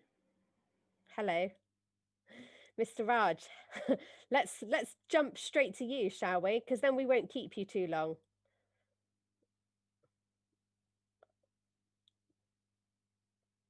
Where are we? We've got a very fetching picture. Here we go. Ta-da! Okay, so Mr. Raj, Nambia is our Director of Administration. He can be found lurking in the Ras Al-Khaimah campus. He will be the chap to speak to in the event that you've exhausted all other options. So we do keep a protective shield around him, which constitutes our module tutors, our course managers, and our program coordinators, our academic coordinators. So please ensure that you chat to them first. But if you do see him in the corridors, do say hello. Mr. Raj is here to extend a very warm welcome to our students. Go ahead, Mr. Raj. Thank you, colleague, for that very warm introduction. Uh, you know, this is not the way I normally do the induction, and it is basically a welcome opportunity for me to meet all the students. But such are the times that we've had to resort to online, talking to you virtually. So, but again, I will take this opportunity to congratulate each one of you in order to for you to be choosing the University of Bolton or West International College for your further studies. I can assure you from my side and from my team side, when I say the team, everybody who's going to be teaching you or has dealt with you from the marketing or the finance or the administration side, a warm welcome to the University of Bolton and West International College. When I say uh, you know, uh, this is not the way I'm used to doing things. That means that normally they wheel me out around the latter half of the induction, wherein they've scared you enough, and I take the opportunity to calm your nerves and tell you about that life is not all work. There is an element of play involved as well. But obviously the roles are reversed, and I probably I'm the carrier of more bad news for you. I've just heard from uh, you know I've just heard from the powers that be. The ministry has insisted on there being an inspection very soon, and earlier the inspection was largely restricted to schools, but I've been told that the universities will also need to go through an inspection process. Besides, comply with a checklist that I have received this morning, which means that while the induction activities that are scheduled for this week will go on as planned, there may be a slight change in return to face-to-face teaching. Some of you may have been very, very anxious and eager and expected to return to the university next week. There may be a slight delay or a hiccup in that happening, but you will receive detailed instructions about the same. Again, this is a passing phase, and as they say, this too shall pass. It's not all doom and gloom. There is light at the end of the tunnel. What I wanted to say through this meeting is that we may be starting off. We may be starting off, in this format, but we are doing everything we can in order for you to return back to the campus. Your safety and those of your parents, etc., whoever visits the campus is safety is paramount in these trying and troubling times. So again, we've been provided with a checklist that we have to comply with, and we are in the process of doing that. Which means that we normally used to work Tuesday to Saturday. We've extended the working days to 6 now, which means that we're going to be teaching from Monday to Saturday. But even that, the ministry wants to ensure that everything is proper for us to be able to receive you. So that is the process that we're going to be initiating and completing now. But again, you will be coming onto the campus through this week for the induction, wherein you will be provided uh, you know, further guidance on what the process is going to be. Again, these are passing times. Everybody's under a lot of stress. I hate the fact that I have to wear a mask when I leave the house in the morning. But again, it's for my safety, it's for the safety of my family, it's for the safety of my friends. It's for the safety of people, those around you. Again, familiarity breeds contempt. Somebody said, but familiarity in this case, increases the risk of COVID. And COVID is a monster that's basically uh, started in March, and I don't see any signs of that ending. But our first priority and our foremost priority is for you to come back to the campus.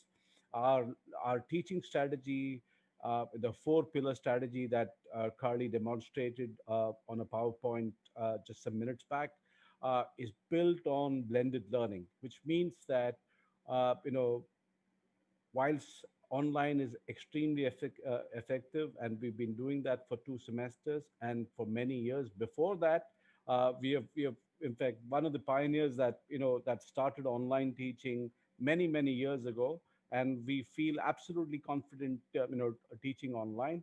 But having said that, we do know that every student or is dying to get back to the campus. So we will honor, we'll respect that choice, and we will work diligently in making sure that we are able to support that wish from you. So when you return back to the campus, everything that you've been promised, including sports activities or social cultural activities, all of that will happen. It probably has to wait for a bit longer. I would expect things to go back to normal, at least as far as the campus goes, in a month or so. But till then, I think so. We've got a tried and tested online mechanism which allows teachers to do pretty much everything that they do in a traditional classroom in a virtual setting. So normally I would start off my presentation or conversation with freshmen, with a joke or two about the only time that they would come and see me is when they have blood on the transcript. uh, you know so I will continue. I will say that again. uh, you know uh, Again, you now know me. You have a picture or a visual to put against as to who's the person who's responsible for the campus. So as the responsible officer on campus, you're welcome to come and see me. And most of the time students come back and see me. Our students have done extremely well, and I know sometimes I take pride in distributing certificates, etc., when I get the opportunity to do that. But having said that, you're in extremely good and capable hands. Some of the teachers you have met today, some of the teachers you will see through the rest of the week when you come in for the program induction.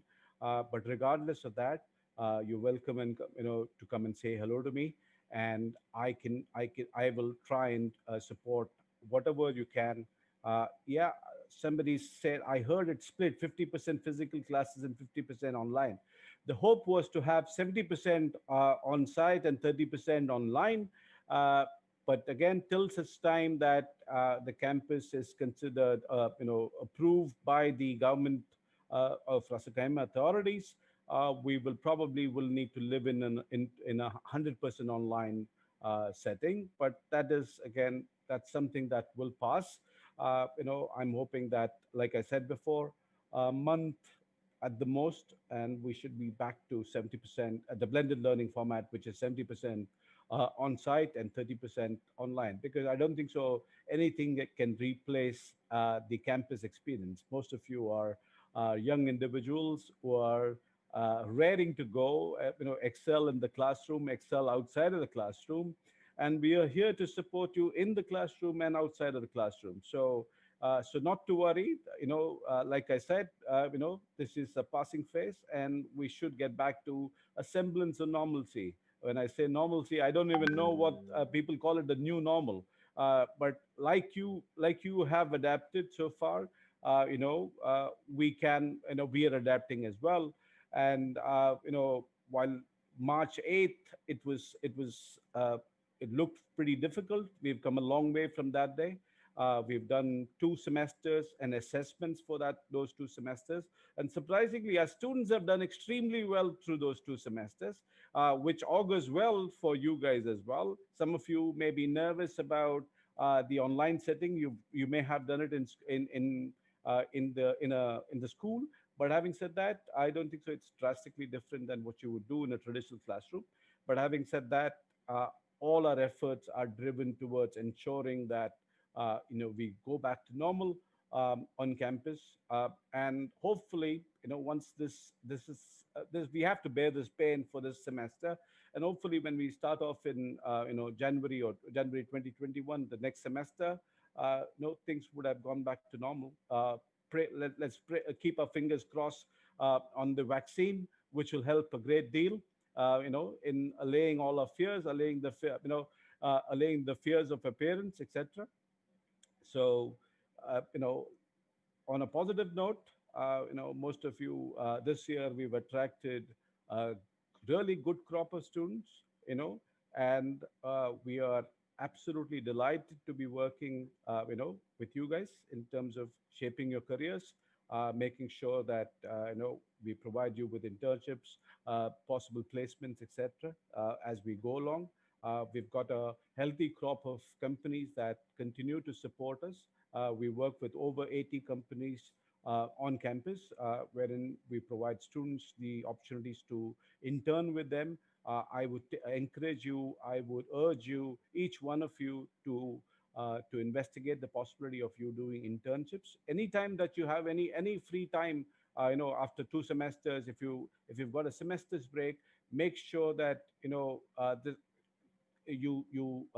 try and score an internship, which will, and I can assure you 100% that it will look tremendously good on your resume. So when you graduate, when you go out into the industry, right now, with the present economic climate,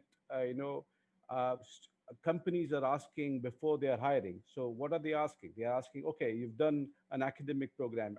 I've seen your degree, but it's the same as anybody else's. So how are you going to stand out from the rest of the crowd? To internships help you stand out, right? What you do inside and outside of the classroom, everything that you do will shape your career. So while we are preparing you for careers of tomorrow or today, it's also your responsibility to do everything that you can to enhance your resume, enhance you as a personality. So when you are sat in front of an HR person who's interviewing you, you've got all the tools, you've got everything. You're a complete, staff member that they will be, they will absolutely cherish, and will be delighted at, because of your extremely good work ethic, extremely good skill sets, and extremely good qualifications. So we believe that we can do everything, provided it's a two-way street. While we can do everything that we can in our capacity, you need to enable that. How do you enable that? They've already told you about 80% attendance, right? But apart from the 80% attendance, there needs to be the work ethic that I spoke about. It also involves, when you go home, making sure that you catch up on your reading, make sure that you catch up on your homework, or whatever is assigned to you. Make sure that you turn assignments in on time, right? Make sure that you and tell your parents or your guardians, whoever is paying for your education, to pay on time, so that you're not disadvantaged by that fact, or you're blocked out of classes or whatever. So that should not be happening. So just as we are responsible for your education, you need to be responsible for your own futures, for your own education in this instance, so that that two-way street, the traffic happens both ways, right? So once that happens, I think so many of you will find the success that has prompted you to take this great first step of joining the University of Bolton and the Western International College. On that note, I think so I've overstepped my welcome, and I will end my brief conversation with you. And I do hope to see the new normal very soon. I do hope to see you, each one of you, on campus, to say hello. Again, my memory is failing me, but I'll try and remember as many names as I can, right? I like, I'm getting there. There is a lot of gray in my beard, which worried me at one point in time. But now, but I try to be young at heart. So, I welcome the opportunity to interact with young people like you guys. On that note, welcome to the University of Bolton, Western International College, and God bless each one of you. And good luck with your studies. Thank you, Mr. Raj. He's doing himself a disservice. He will know everybody's names by December, guaranteed. So. Thank you, Carly. Thank you. Thank you all. Bye. Thank you. Thanks. Okay, so we've also been joined by James Gu. Do we have James here? Hi, Carly. Can you hear me okay? Hi, James. Hello, welcome. Thanks for coming in. So James is one of the link tutors. He's employed at the University of Bolton and actually helps us look after the electrical and electronic engineering program. So James, if you just want to do a quick introduction and welcome.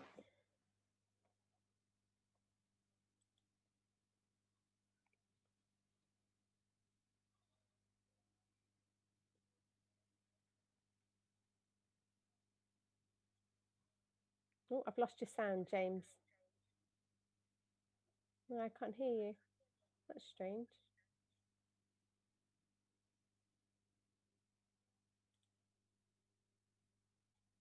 No, he's just gone completely. We need a computing specialist.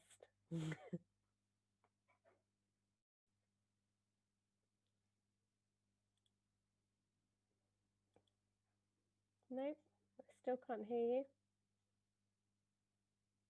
Let's get James to reconnect, maybe.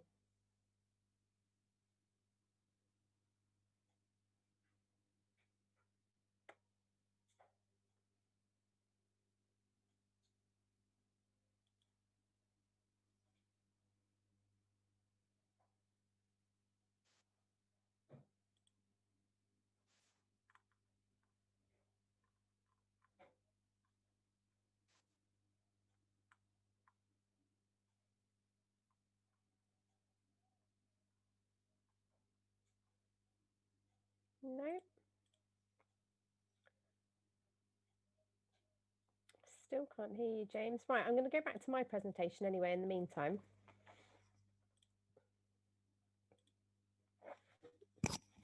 Okay, so we talked a little bit about the campus itself, and I had started on the academic conduct. And again, this is going to be chatted to you in your study skills, but this is essentially the way that you approach your study. So when we talk about conduct, it's our behavior, it's how we go about doing a particular thing. So academic conduct talks about how you're going to go about your studies and ensuring that you do so in an honest way. So there's lots of different mechanisms that we have. We've got study skills that you can avail of to help you with your written work, your citations and your referencing. All of the work that you submit will go through plagiarism detection software called Turnitin. Those of you that have studied academically before may have heard about it. Anything over 25% is actually formally checked, so it will be looked into by a tutor to discern whether or not you have used information that isn't yours or failed to correctly use Harvard referencing to support your work and the research that you've taken. So please make sure that you're well versed about Harvard referencing, attend the workshops that are available to you. You can always look online. The University of Bolton has got some really good guidance around the application of Harvard referencing. So I would recommend that you follow up on that. There are other forms of academic misconduct as well. Hopefully you're all intending to write your own assignments. You should do your assignments by yourself, unless it's a group work and you'll be put into groups for that particular assessment, but assume, unless stated otherwise, that it must be your own work and it must be done by you and you alone. it's very serious. I mean, if you do try to deceive the university, there is an international register that your name goes onto, and all other educational establishments can tell that you have attempted to be dishonest in your studies at this university. So it's part of your terms and conditions that you agree to do your own work. You will submit your own work, and if we find that you have done otherwise, we will follow through with the policies that are in place to ensure that we essentially report any student that's guilty of academic misconduct. So a little bit about complaints and feedback. We, sometimes we don't get things right, and that's fine. Feedback is where you would like to see some improvements. Complaints is where you're dissatisfied in an aspect of our service. We always ask that you try to resolve the matter informally by speaking to the appropriate person first. If not, we do have a formal complaints procedure, which is a 3-step procedure. One is to hand in the complaint form, and that goes to your course manager. If it's not resolved at that level, we have the academic coordinators. And then after the academic coordinators, we have the senior management team, whose decision is final for Western International College. If you're still unhappy, BTEC, ATHE and the University of Bolton all have an independent complaint system to go through. However, they will not entertain your case until you have processed or been through all of the WINC process. So you must ensure you follow our complaints procedure first, and then you will be able to avail of an independent adjudicator after that has been completed. We do ask that if you are making a formal complaint, that you only speak to the person that's dealing with your complaint at that stage, because we have to make sure that at each stage your complaint is heard independently, and we cannot do that if you've chatted to everybody about it.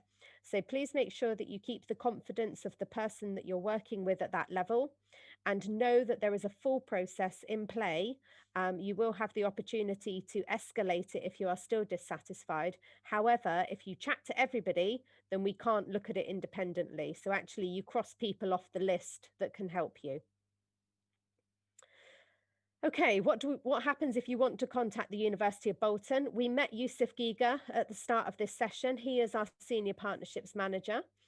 He is the person that you would contact about any queries about the partnership or any concerns about the parity of the qualification. You can speak to him. If it's about any of the service that you're being provided with, he will send you back to us, because again, you have to have filled out our process before you can contact the university, BTEC or ATHE. If you haven't filled out our complaints process, they will send you back to Mr. Abdi for BTEC and ATHE, because he's our program lead. So he's the guy in charge of the complaints process in-house. Only after that has been satisfied can you speak to the awarding body. So we're not saying that you can't, we're saying that you absolutely can, but you have to follow the right process.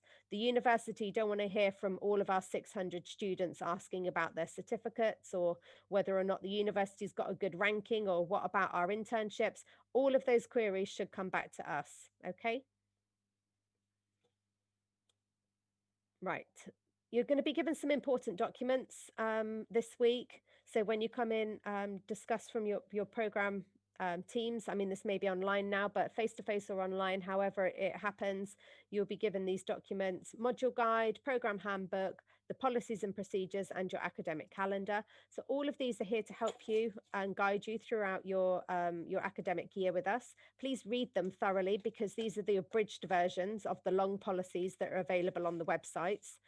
What we've done is taken out all of the important bits and popped them into the handbooks for you. So please make sure that you take the time to read them, because we've taken the time to write them. So this is what happens with regards to program registration. Once students are paid up, their details get sent to the University of Bolton, who generate your IDs on the system, and they send it back to Miss Gemma. She will pass on these details, so you don't need to remind her. She knows her work. She's been with us with the Western International College, well, the longest time, since 2008. So Miss Gemma is our guru for all things administrative.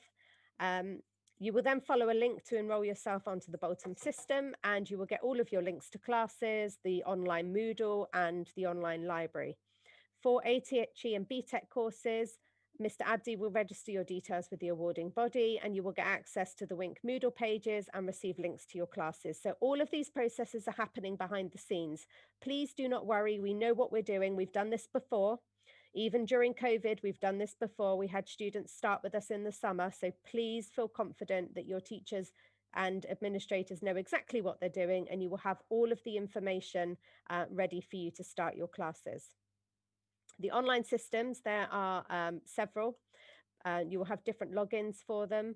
So this is Leap Online. Remember I said before about the online free resources provided by the University of Bolton? So you don't need a password for this, you don't need a login, but it will take you through how to research properly, how to take notes in class, how to critically write. So critical appraisal, critical analysis, which is really important for your final year of studies. It will take you through what does it mean when it says to critically appraise? What does it mean when it says to describe or to contrast? You know, these verbs that we use in academia are explained in detail within these web pages. So you can access this now, you don't have to wait.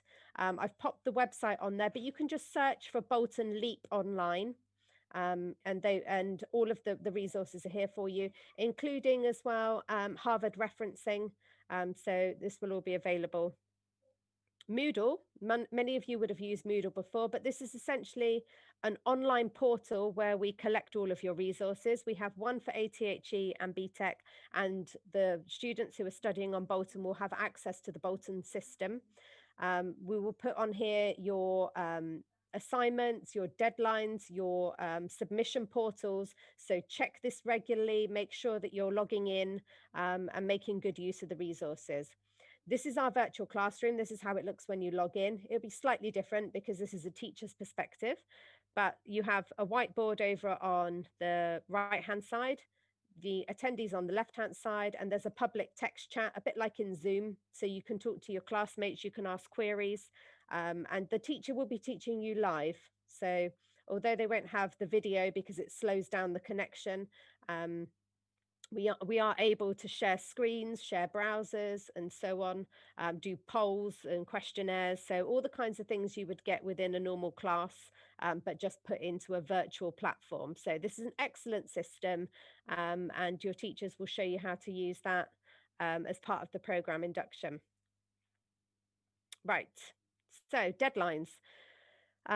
This will be explained again in detail within the program induction, but essentially the University of Bolton does not accept any work over 7 days. And if you submit it from 1 minute late into 7 days, then you are docked 10 points. So if you think that you've scored a first class, but actually you've handed in late, then 10 points will be taken off and maybe you slip down to a 2-1. So this is why it's so important for you guys to get your work in on time. Mr. Abdi will explain about ATHE and BTEC because essentially the criteria that you're covering will be explained within the assessment. So you have your submission, a resubmission, and then a retake, and the retake is pass criteria only. So this will be explained to you in full because it can get a little complicated, and I'm sure you'll have lots of questions. So, right, we've got James Gu, who's hopefully back with us. Hi, James. You know? Yes, we can hear you. Welcome. Did you just want to do a quick hello to our students and tell them about yourself? Yes. Hi, everyone. Brilliant. So I'm Dr. James Gu. I was part of the electrical and electronic engineering teaching team with the University of Bolton. Is it possible just to share the screen, Carly? Can you still hear me? Oh, I think Carly's left. Okay. Yeah, she's there. Can I just share the screen, Carly, just to show the students some slides and pictures that we have? Yep. Let me just give you access. Don't forget to give it back to me before you go. No problem.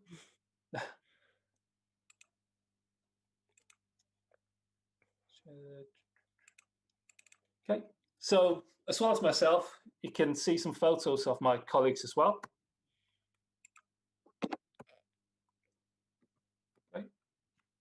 So we're quite a diverse team here at the University of Bolton, and we have specialists in all areas of different electrical and electronic engineering. As well as that, we have 2 professors and several readers who work with as part of the research-led team, and they're heavily involved in teaching students as well. Okay. All of us are fellows of HEA, that's the Higher Education Academy. So we're professionally accredited for teaching, and we're all members of professional bodies as well. Yeah. So most of us are IET accredited. So this allows us to provide you guys with what's called a Bachelor's of Engineering degree. Okay, so when you graduate, when you receive your certificate, it's being accredited by the same engineering institution as any other British university. Okay, so they do have a say in our programs. They ensure that the quality of standard across the board, and that we have the same, provide the same career aspects as you would from another university. Okay? And we've been heavily involved with them over the past few months to adapt with the recent COVID changes. So everything goes through and make sure it's standard across all universities. Okay. So far, we provide the students, and your electronic engineering students should be able to access several key softwares that we use and professional use as well. So we have some key software like MATLAB, where you can have your own software. We've purchased licenses for all the students that you can download using your Bolton email address. Okay? And that for industry users costs, you know, tens of thousands of pounds. But our students, they do charge us a significant amount as well. We have ensured that every student has the key software that they use professionally as well. Some other software, we use a very good service called apps.bolton.ac.uk. I'm sure Carly will introduce you to that maybe, or your program team will introduce you to that. So you can have remote access. So the software runs on our servers here in Bolton, but you can access the software fully, and it runs quite smoothly as well. So you don't need a powerful computer to run some of these software. Okay.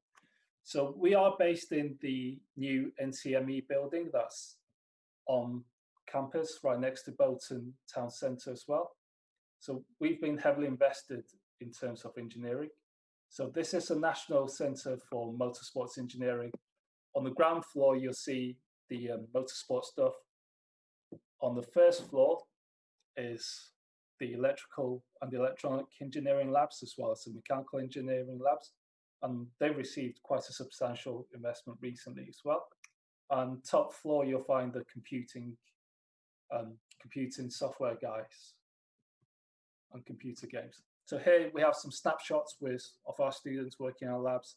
And as part of our degree, as part of your degree as well, we are quite heavily invested in a more practical approach, rather than some universities who have a much more just theoretical lecture-based approach. So we're looking for smaller numbers, more tutorials to make sure that you fully understand what's going on, rather than just getting you to pass an exam kind of thing. Okay. So I think we have a screen slide of our new facilities in NCME. Is the video working okay for you guys? It's just some changes in screenshots. So here we have the smart grid setups, moved on quite recently, but here's one of the labs where we have computers, we have new Rodersrots German equipment as well.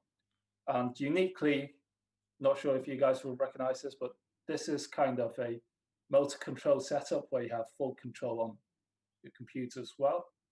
And we have programmable logical controllers, so they're more industrial standard, and a robotic arm for students to play with. Okay. I'll let you guys have a look at this in your own time, but a lot of students find us very industrial connected, because we're quite a small university, but we are in the Northwest Industrial Heartland as well. So we have lots of apprentices from some very big companies, including ABB, BOC, British Oxygen Company. These might not be familiar to you guys, but for UK students, some very big names. Network Rail, who run the entire train track in the Northwest. Some very up to very, very modern, world-leading hospitals as well, including Christie's Cancer Research Hospital. So we trained some of their radiographers in key, or up-and-coming apprentice radiographers in key electrical and electron principles. So we work with a wide variety of companies, and then students kind of interact with them. They help us as well in coming up with ideas to include in your modules. So we are very connected to the industry. They give us feedback. The students, the apprentices give us feedback. We meet them regularly as part of the apprentice review, in which, and we keep ourselves very up to date with what the industry is looking for. Okay. So some contact details. These might not be relevant to you because you have your own contacts there at RAK, but our satisfaction we're very proud of at Bolton Engineering is 90% overall satisfaction, and that's amongst the top in terms of the universities in the UK. Brilliant. Thank you, James. That's great. Do you have any questions? No, we've just lots of thanks for you. Thank you for your time, and sorry about the technical difficulties logging in. I was just saying to students that I think we're coming up to the end of our time on Zoom now. So Miss Asma, could you reshare the link in the chat to the students so that they can log back in again? And James, we really look forward to hopefully seeing you out in Ras Al-Khaimah sometime. And if not, we'll get you in on video link, I'm sure. Yeah, I look forward to seeing you guys as well. Thank you. Great, thanks. For listening. Take care.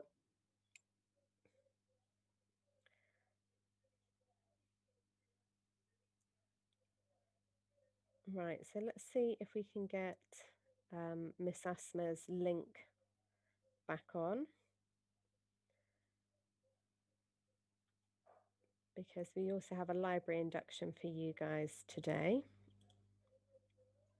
I've increased the time for 1 more hour, Carly. Okay, thank you, Miss Asma. Fantastic. So stay where you are, everybody. Hold on to your hats. Let's get back into regulations, and then we'll see and hear from Miss Najna. Miss Najna, I reckon I'm going to be 5 minutes, okay? Okay. All right, let's whiz through the last lot of my screens. Let's do this, everybody. Come on. Yeah. Right, so we talked a little bit about the passing grades. So for the University of Bolton, you need to meet all of the learning outcomes for the module. There is a pass mark of 40 for undergraduate, a pass mark of 50 for postgraduate. So this is the minimum score that you have to get for the module to be able to pass. For ATHE and BTEC, the scoring will be discussed with you because there is pass, merit and distinction depending on the criteria that you are attempting. So Mr. Abdi will look after all of that explanation for you. So it goes into Turnitin, and we do a plagiarism scan. You do have the option to avail of using the draft submission so that you can check your plagiarism score and work on your referencing, your citations, and also your original work, which is really the key. That's what we want to get out of you, is your original thoughts, your original work. It then is marked by your tutor.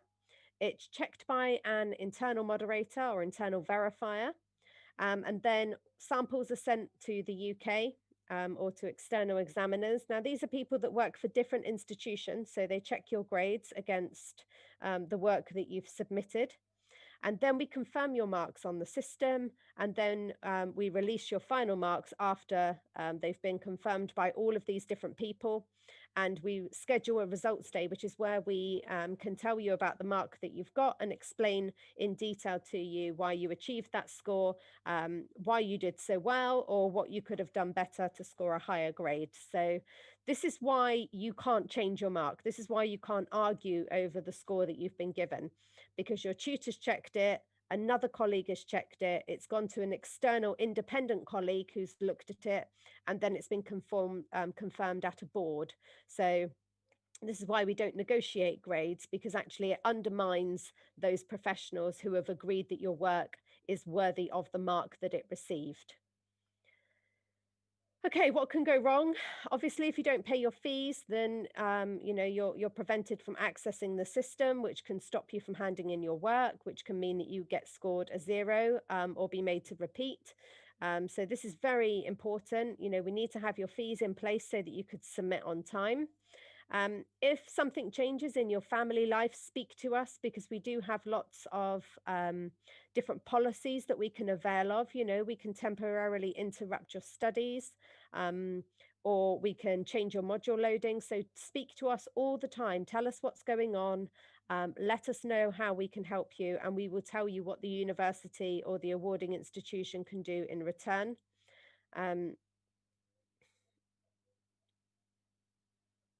So there might be technical issues that happen, and we do have an IT technician as well on site that can help out with that. Most of the teaching staff are well versed on Moodle and on Electa. So, you know, if you do have access problems for the BTEC and the ATHE or the online classes, you know, we can pretty much deal with those immediately. If you forget your Bolton email ID or your Bolton login, then they have their own IT center, which looks after student queries. So you would need to write to them, but we will tell you at the time. So, you know, please don't worry. There's lots of people around to help look after you. So I've talked a bit about if your circumstances change, please chat to us. Appeals, you always have the right of appeal. We will give you more guidance, but remember, you cannot appeal because you disagree with your score, and you cannot appeal on the basis that your parents or employer would be angry. So those aren't reasons that you can appeal.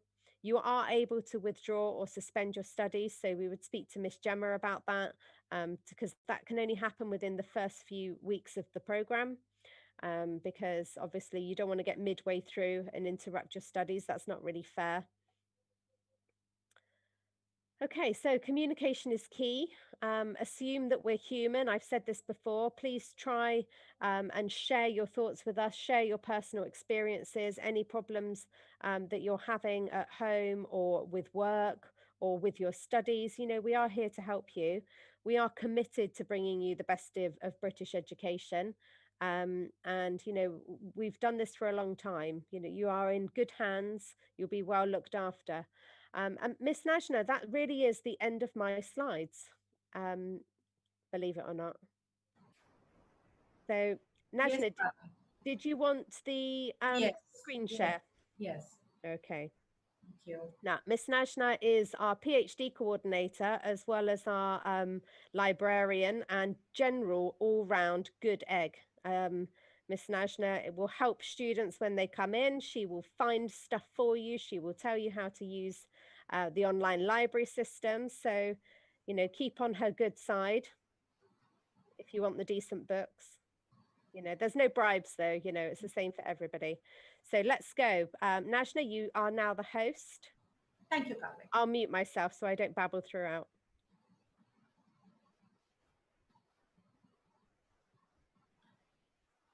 Good afternoon, everyone. I am Ms. Najna Nizam, working as librarian at Western International College at University of Bolton Academic Center, Ras Al-Khaimah. I would like to extend a very warm welcome to each one of you who have gathered here for our library induction.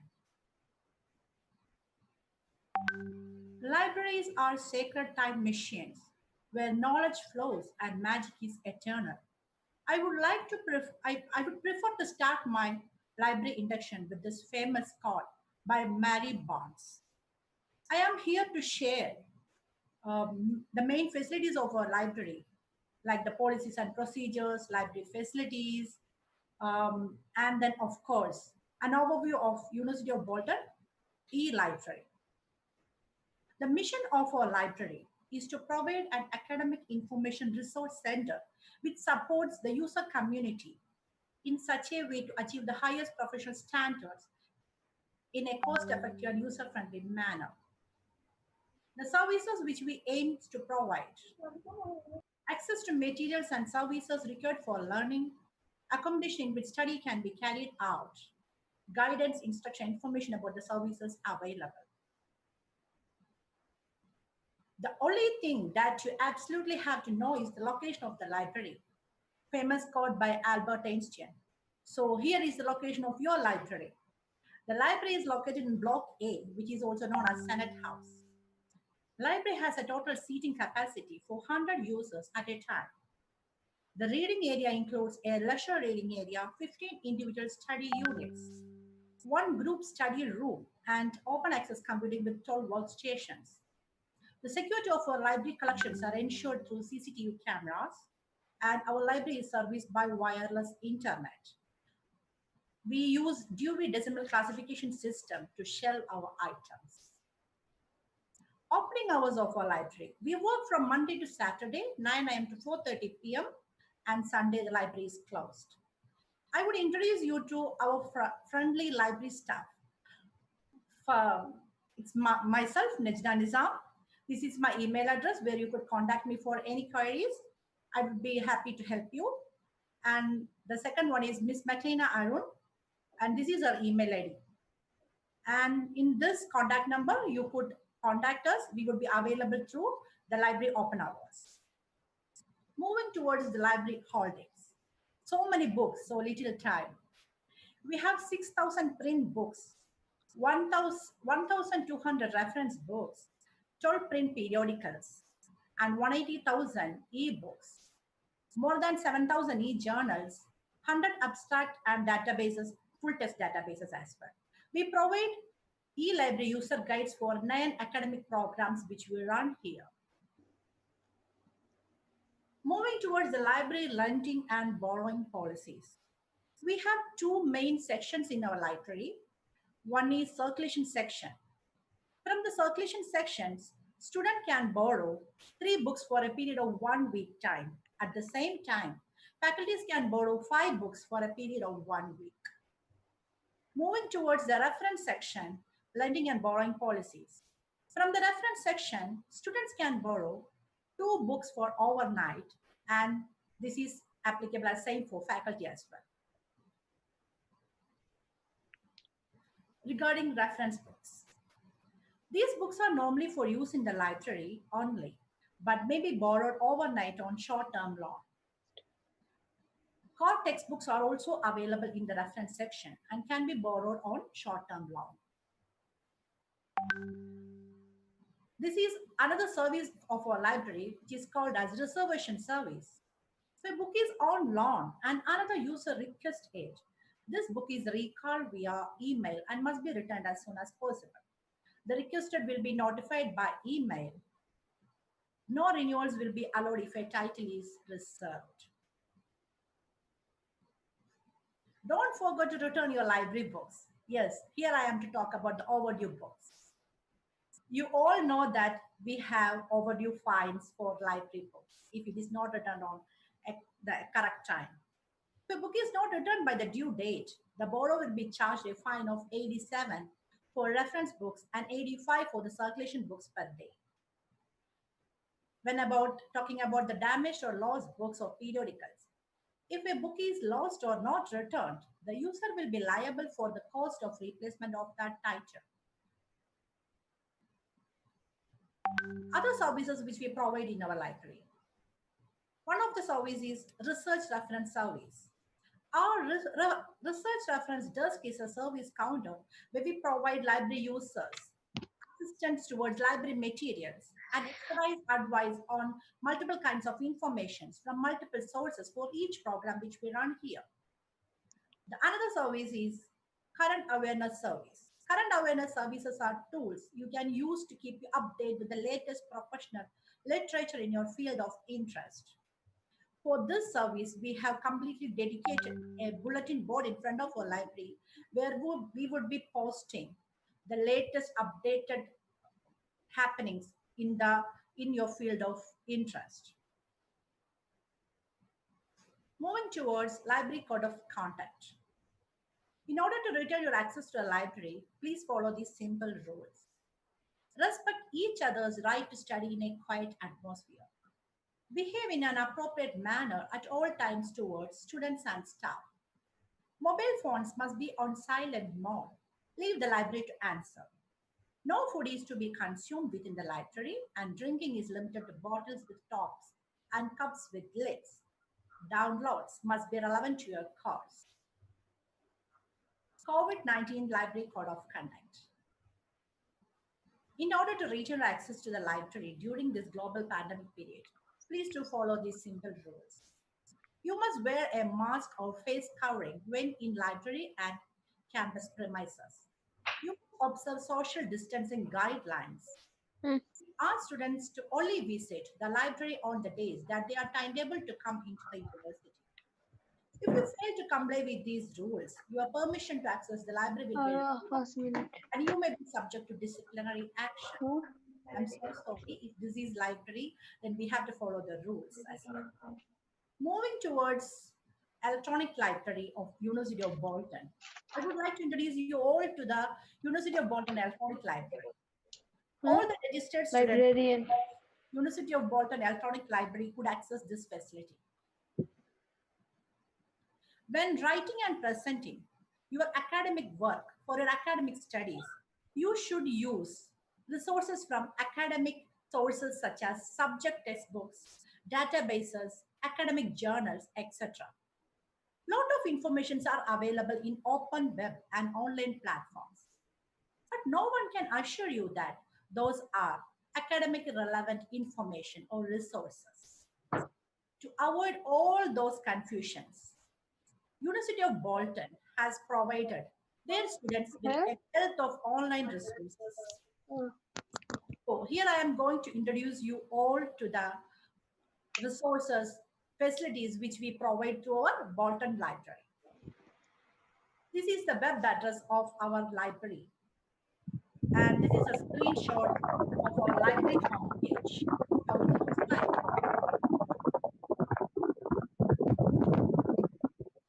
These are some of the quick links, some of the important facilities which we provide to our Bolton Library. And those are library catalog, discover at Bolton, e-books, e-journals, databases, subject guides, reading list online, leave online, and researchers. I will briefly explain about all these facilities. Discover at Bolton. Discover at Bolton is a service that allows you to search multiple databases once via single interface. It is library's search engine. Discover at Bolton enables cross-searching of most of our databases, included but not limited to. Some of our databases are most of the proposed databases, Taylor and Francis Online, Oxford Reference Online, Sage Journals, Emerald Journals, Wiley Science. Moving towards e-books. University of Bolton provides access to more than 180,000 e-books covering a wide range of subjects. These are some of our e-book platforms. Credo Reference Online, Dozanera, Safari, My iLibrary, EBL, Intech Open, EBSCO eBooks. Now moving towards e-journals. We provide access to more than 7,000 e-journals covering wide range of subject areas. Why journals are so essential for your academic work? It contains the most current information, written or peer-reviewed by the experts and practitioners. Demonstrates to your tutor that you have found the latest research, indicates independent research skills, and it is critical to your academic success. Moving towards electronic databases.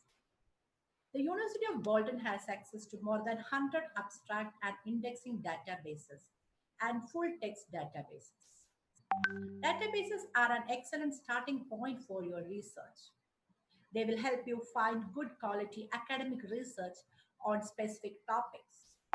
Indexing databases cite author, title, and publication details so that you can establish whether or not the research is suitable for your needs. Now moving towards subject guides. Subject guides are your first port of call for finding out which are the best resources for your academic program. We provide subject guides to all the academic program which we run here. I have selected civil engineering subject guide just for illustrative purpose. These are some of the resources which you could access through the subject guide. Useful websites. Apart from the databases, you may need to access websites. So the websites which are useful for your academic program could be accessed through this link. Then comes reading list online. Through reading list online, you could access all your reading materials, whether it is journals, ebooks, everything could be accessed through this reading list online. Moving towards databases, journals, and articles. Those databases, journals, or articles which you need for your particular academic program, you could access through this link. Then comes books and ebooks. All the books and ebooks which you need for your particular academic program could access through this link. So I hope I have covered all the important facilities which you should know about University of Bolton e-library to access that. I would be coming to your class, like I would take an online session or would be coming to your class to explain more about these facilities and how to access the electronic library and how to help you do for your assignments, your dissertation, etc. Now, for our anxious freshers, in the next few weeks, please take inspiration from the great witch, Hermione Granger. When in doubt, go to the library. We will do our best. Visit the library, borrow the beauty, keep the knowledge. Please come along to find out how the library looks like, what it has to offer, and meet the library staff. Please help us to improve. I would like to wind up my session with this beautiful quote by Lloyd Alexander about reading. Keep reading. It's one of the most marvelous adventures that anyone can have. Thank you.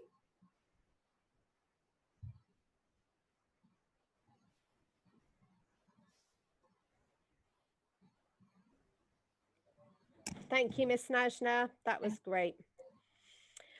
Yeah, so what we'd like, please, is whether or not, whilst we're in sort of the camera view, students who are comfortable, after I've sort of said my thank yous and everything, students that are comfortable, so if you could have your camera on so that we could take a screenshot of the students attending induction, it would be really nice just to be able to post on social media. So if you could turn your cameras on, those of you that don't wish to be part of it, I thank you ever so much for your attendance. You know, it was great to have so many of you here and to have you as part of our induction.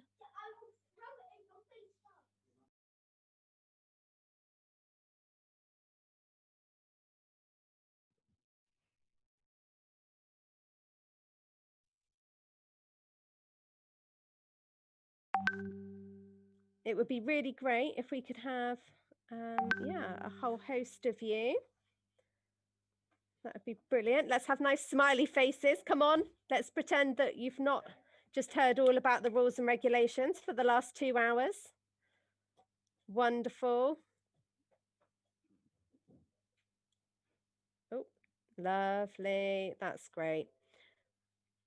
Okay, so thank you ever so much for that. That was brilliant. Now, I appreciate that you guys are going to have questions and queries about your programs, about the timetables, about the arrangements, about COVID-19. You know, we know that these are uncertain times, but please feel rest assured that we have done this before, and we will be giving you as much information as we possibly can on email well in advance of the times that you're expected to attend. All of the tutors are here to help you. Miss Gemma is our key registrar and administrator. Nice wave there. Thank you, Miss Gemma. Nice to see you. So if you do have questions and queries, drop us an email. We will answer you as soon as we possibly can, you know, within the realms of possibility. So do allow us sleeping time and family time.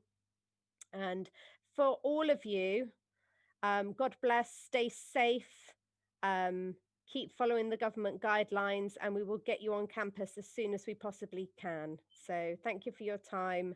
Best wishes to all of you and good luck in your studies.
you.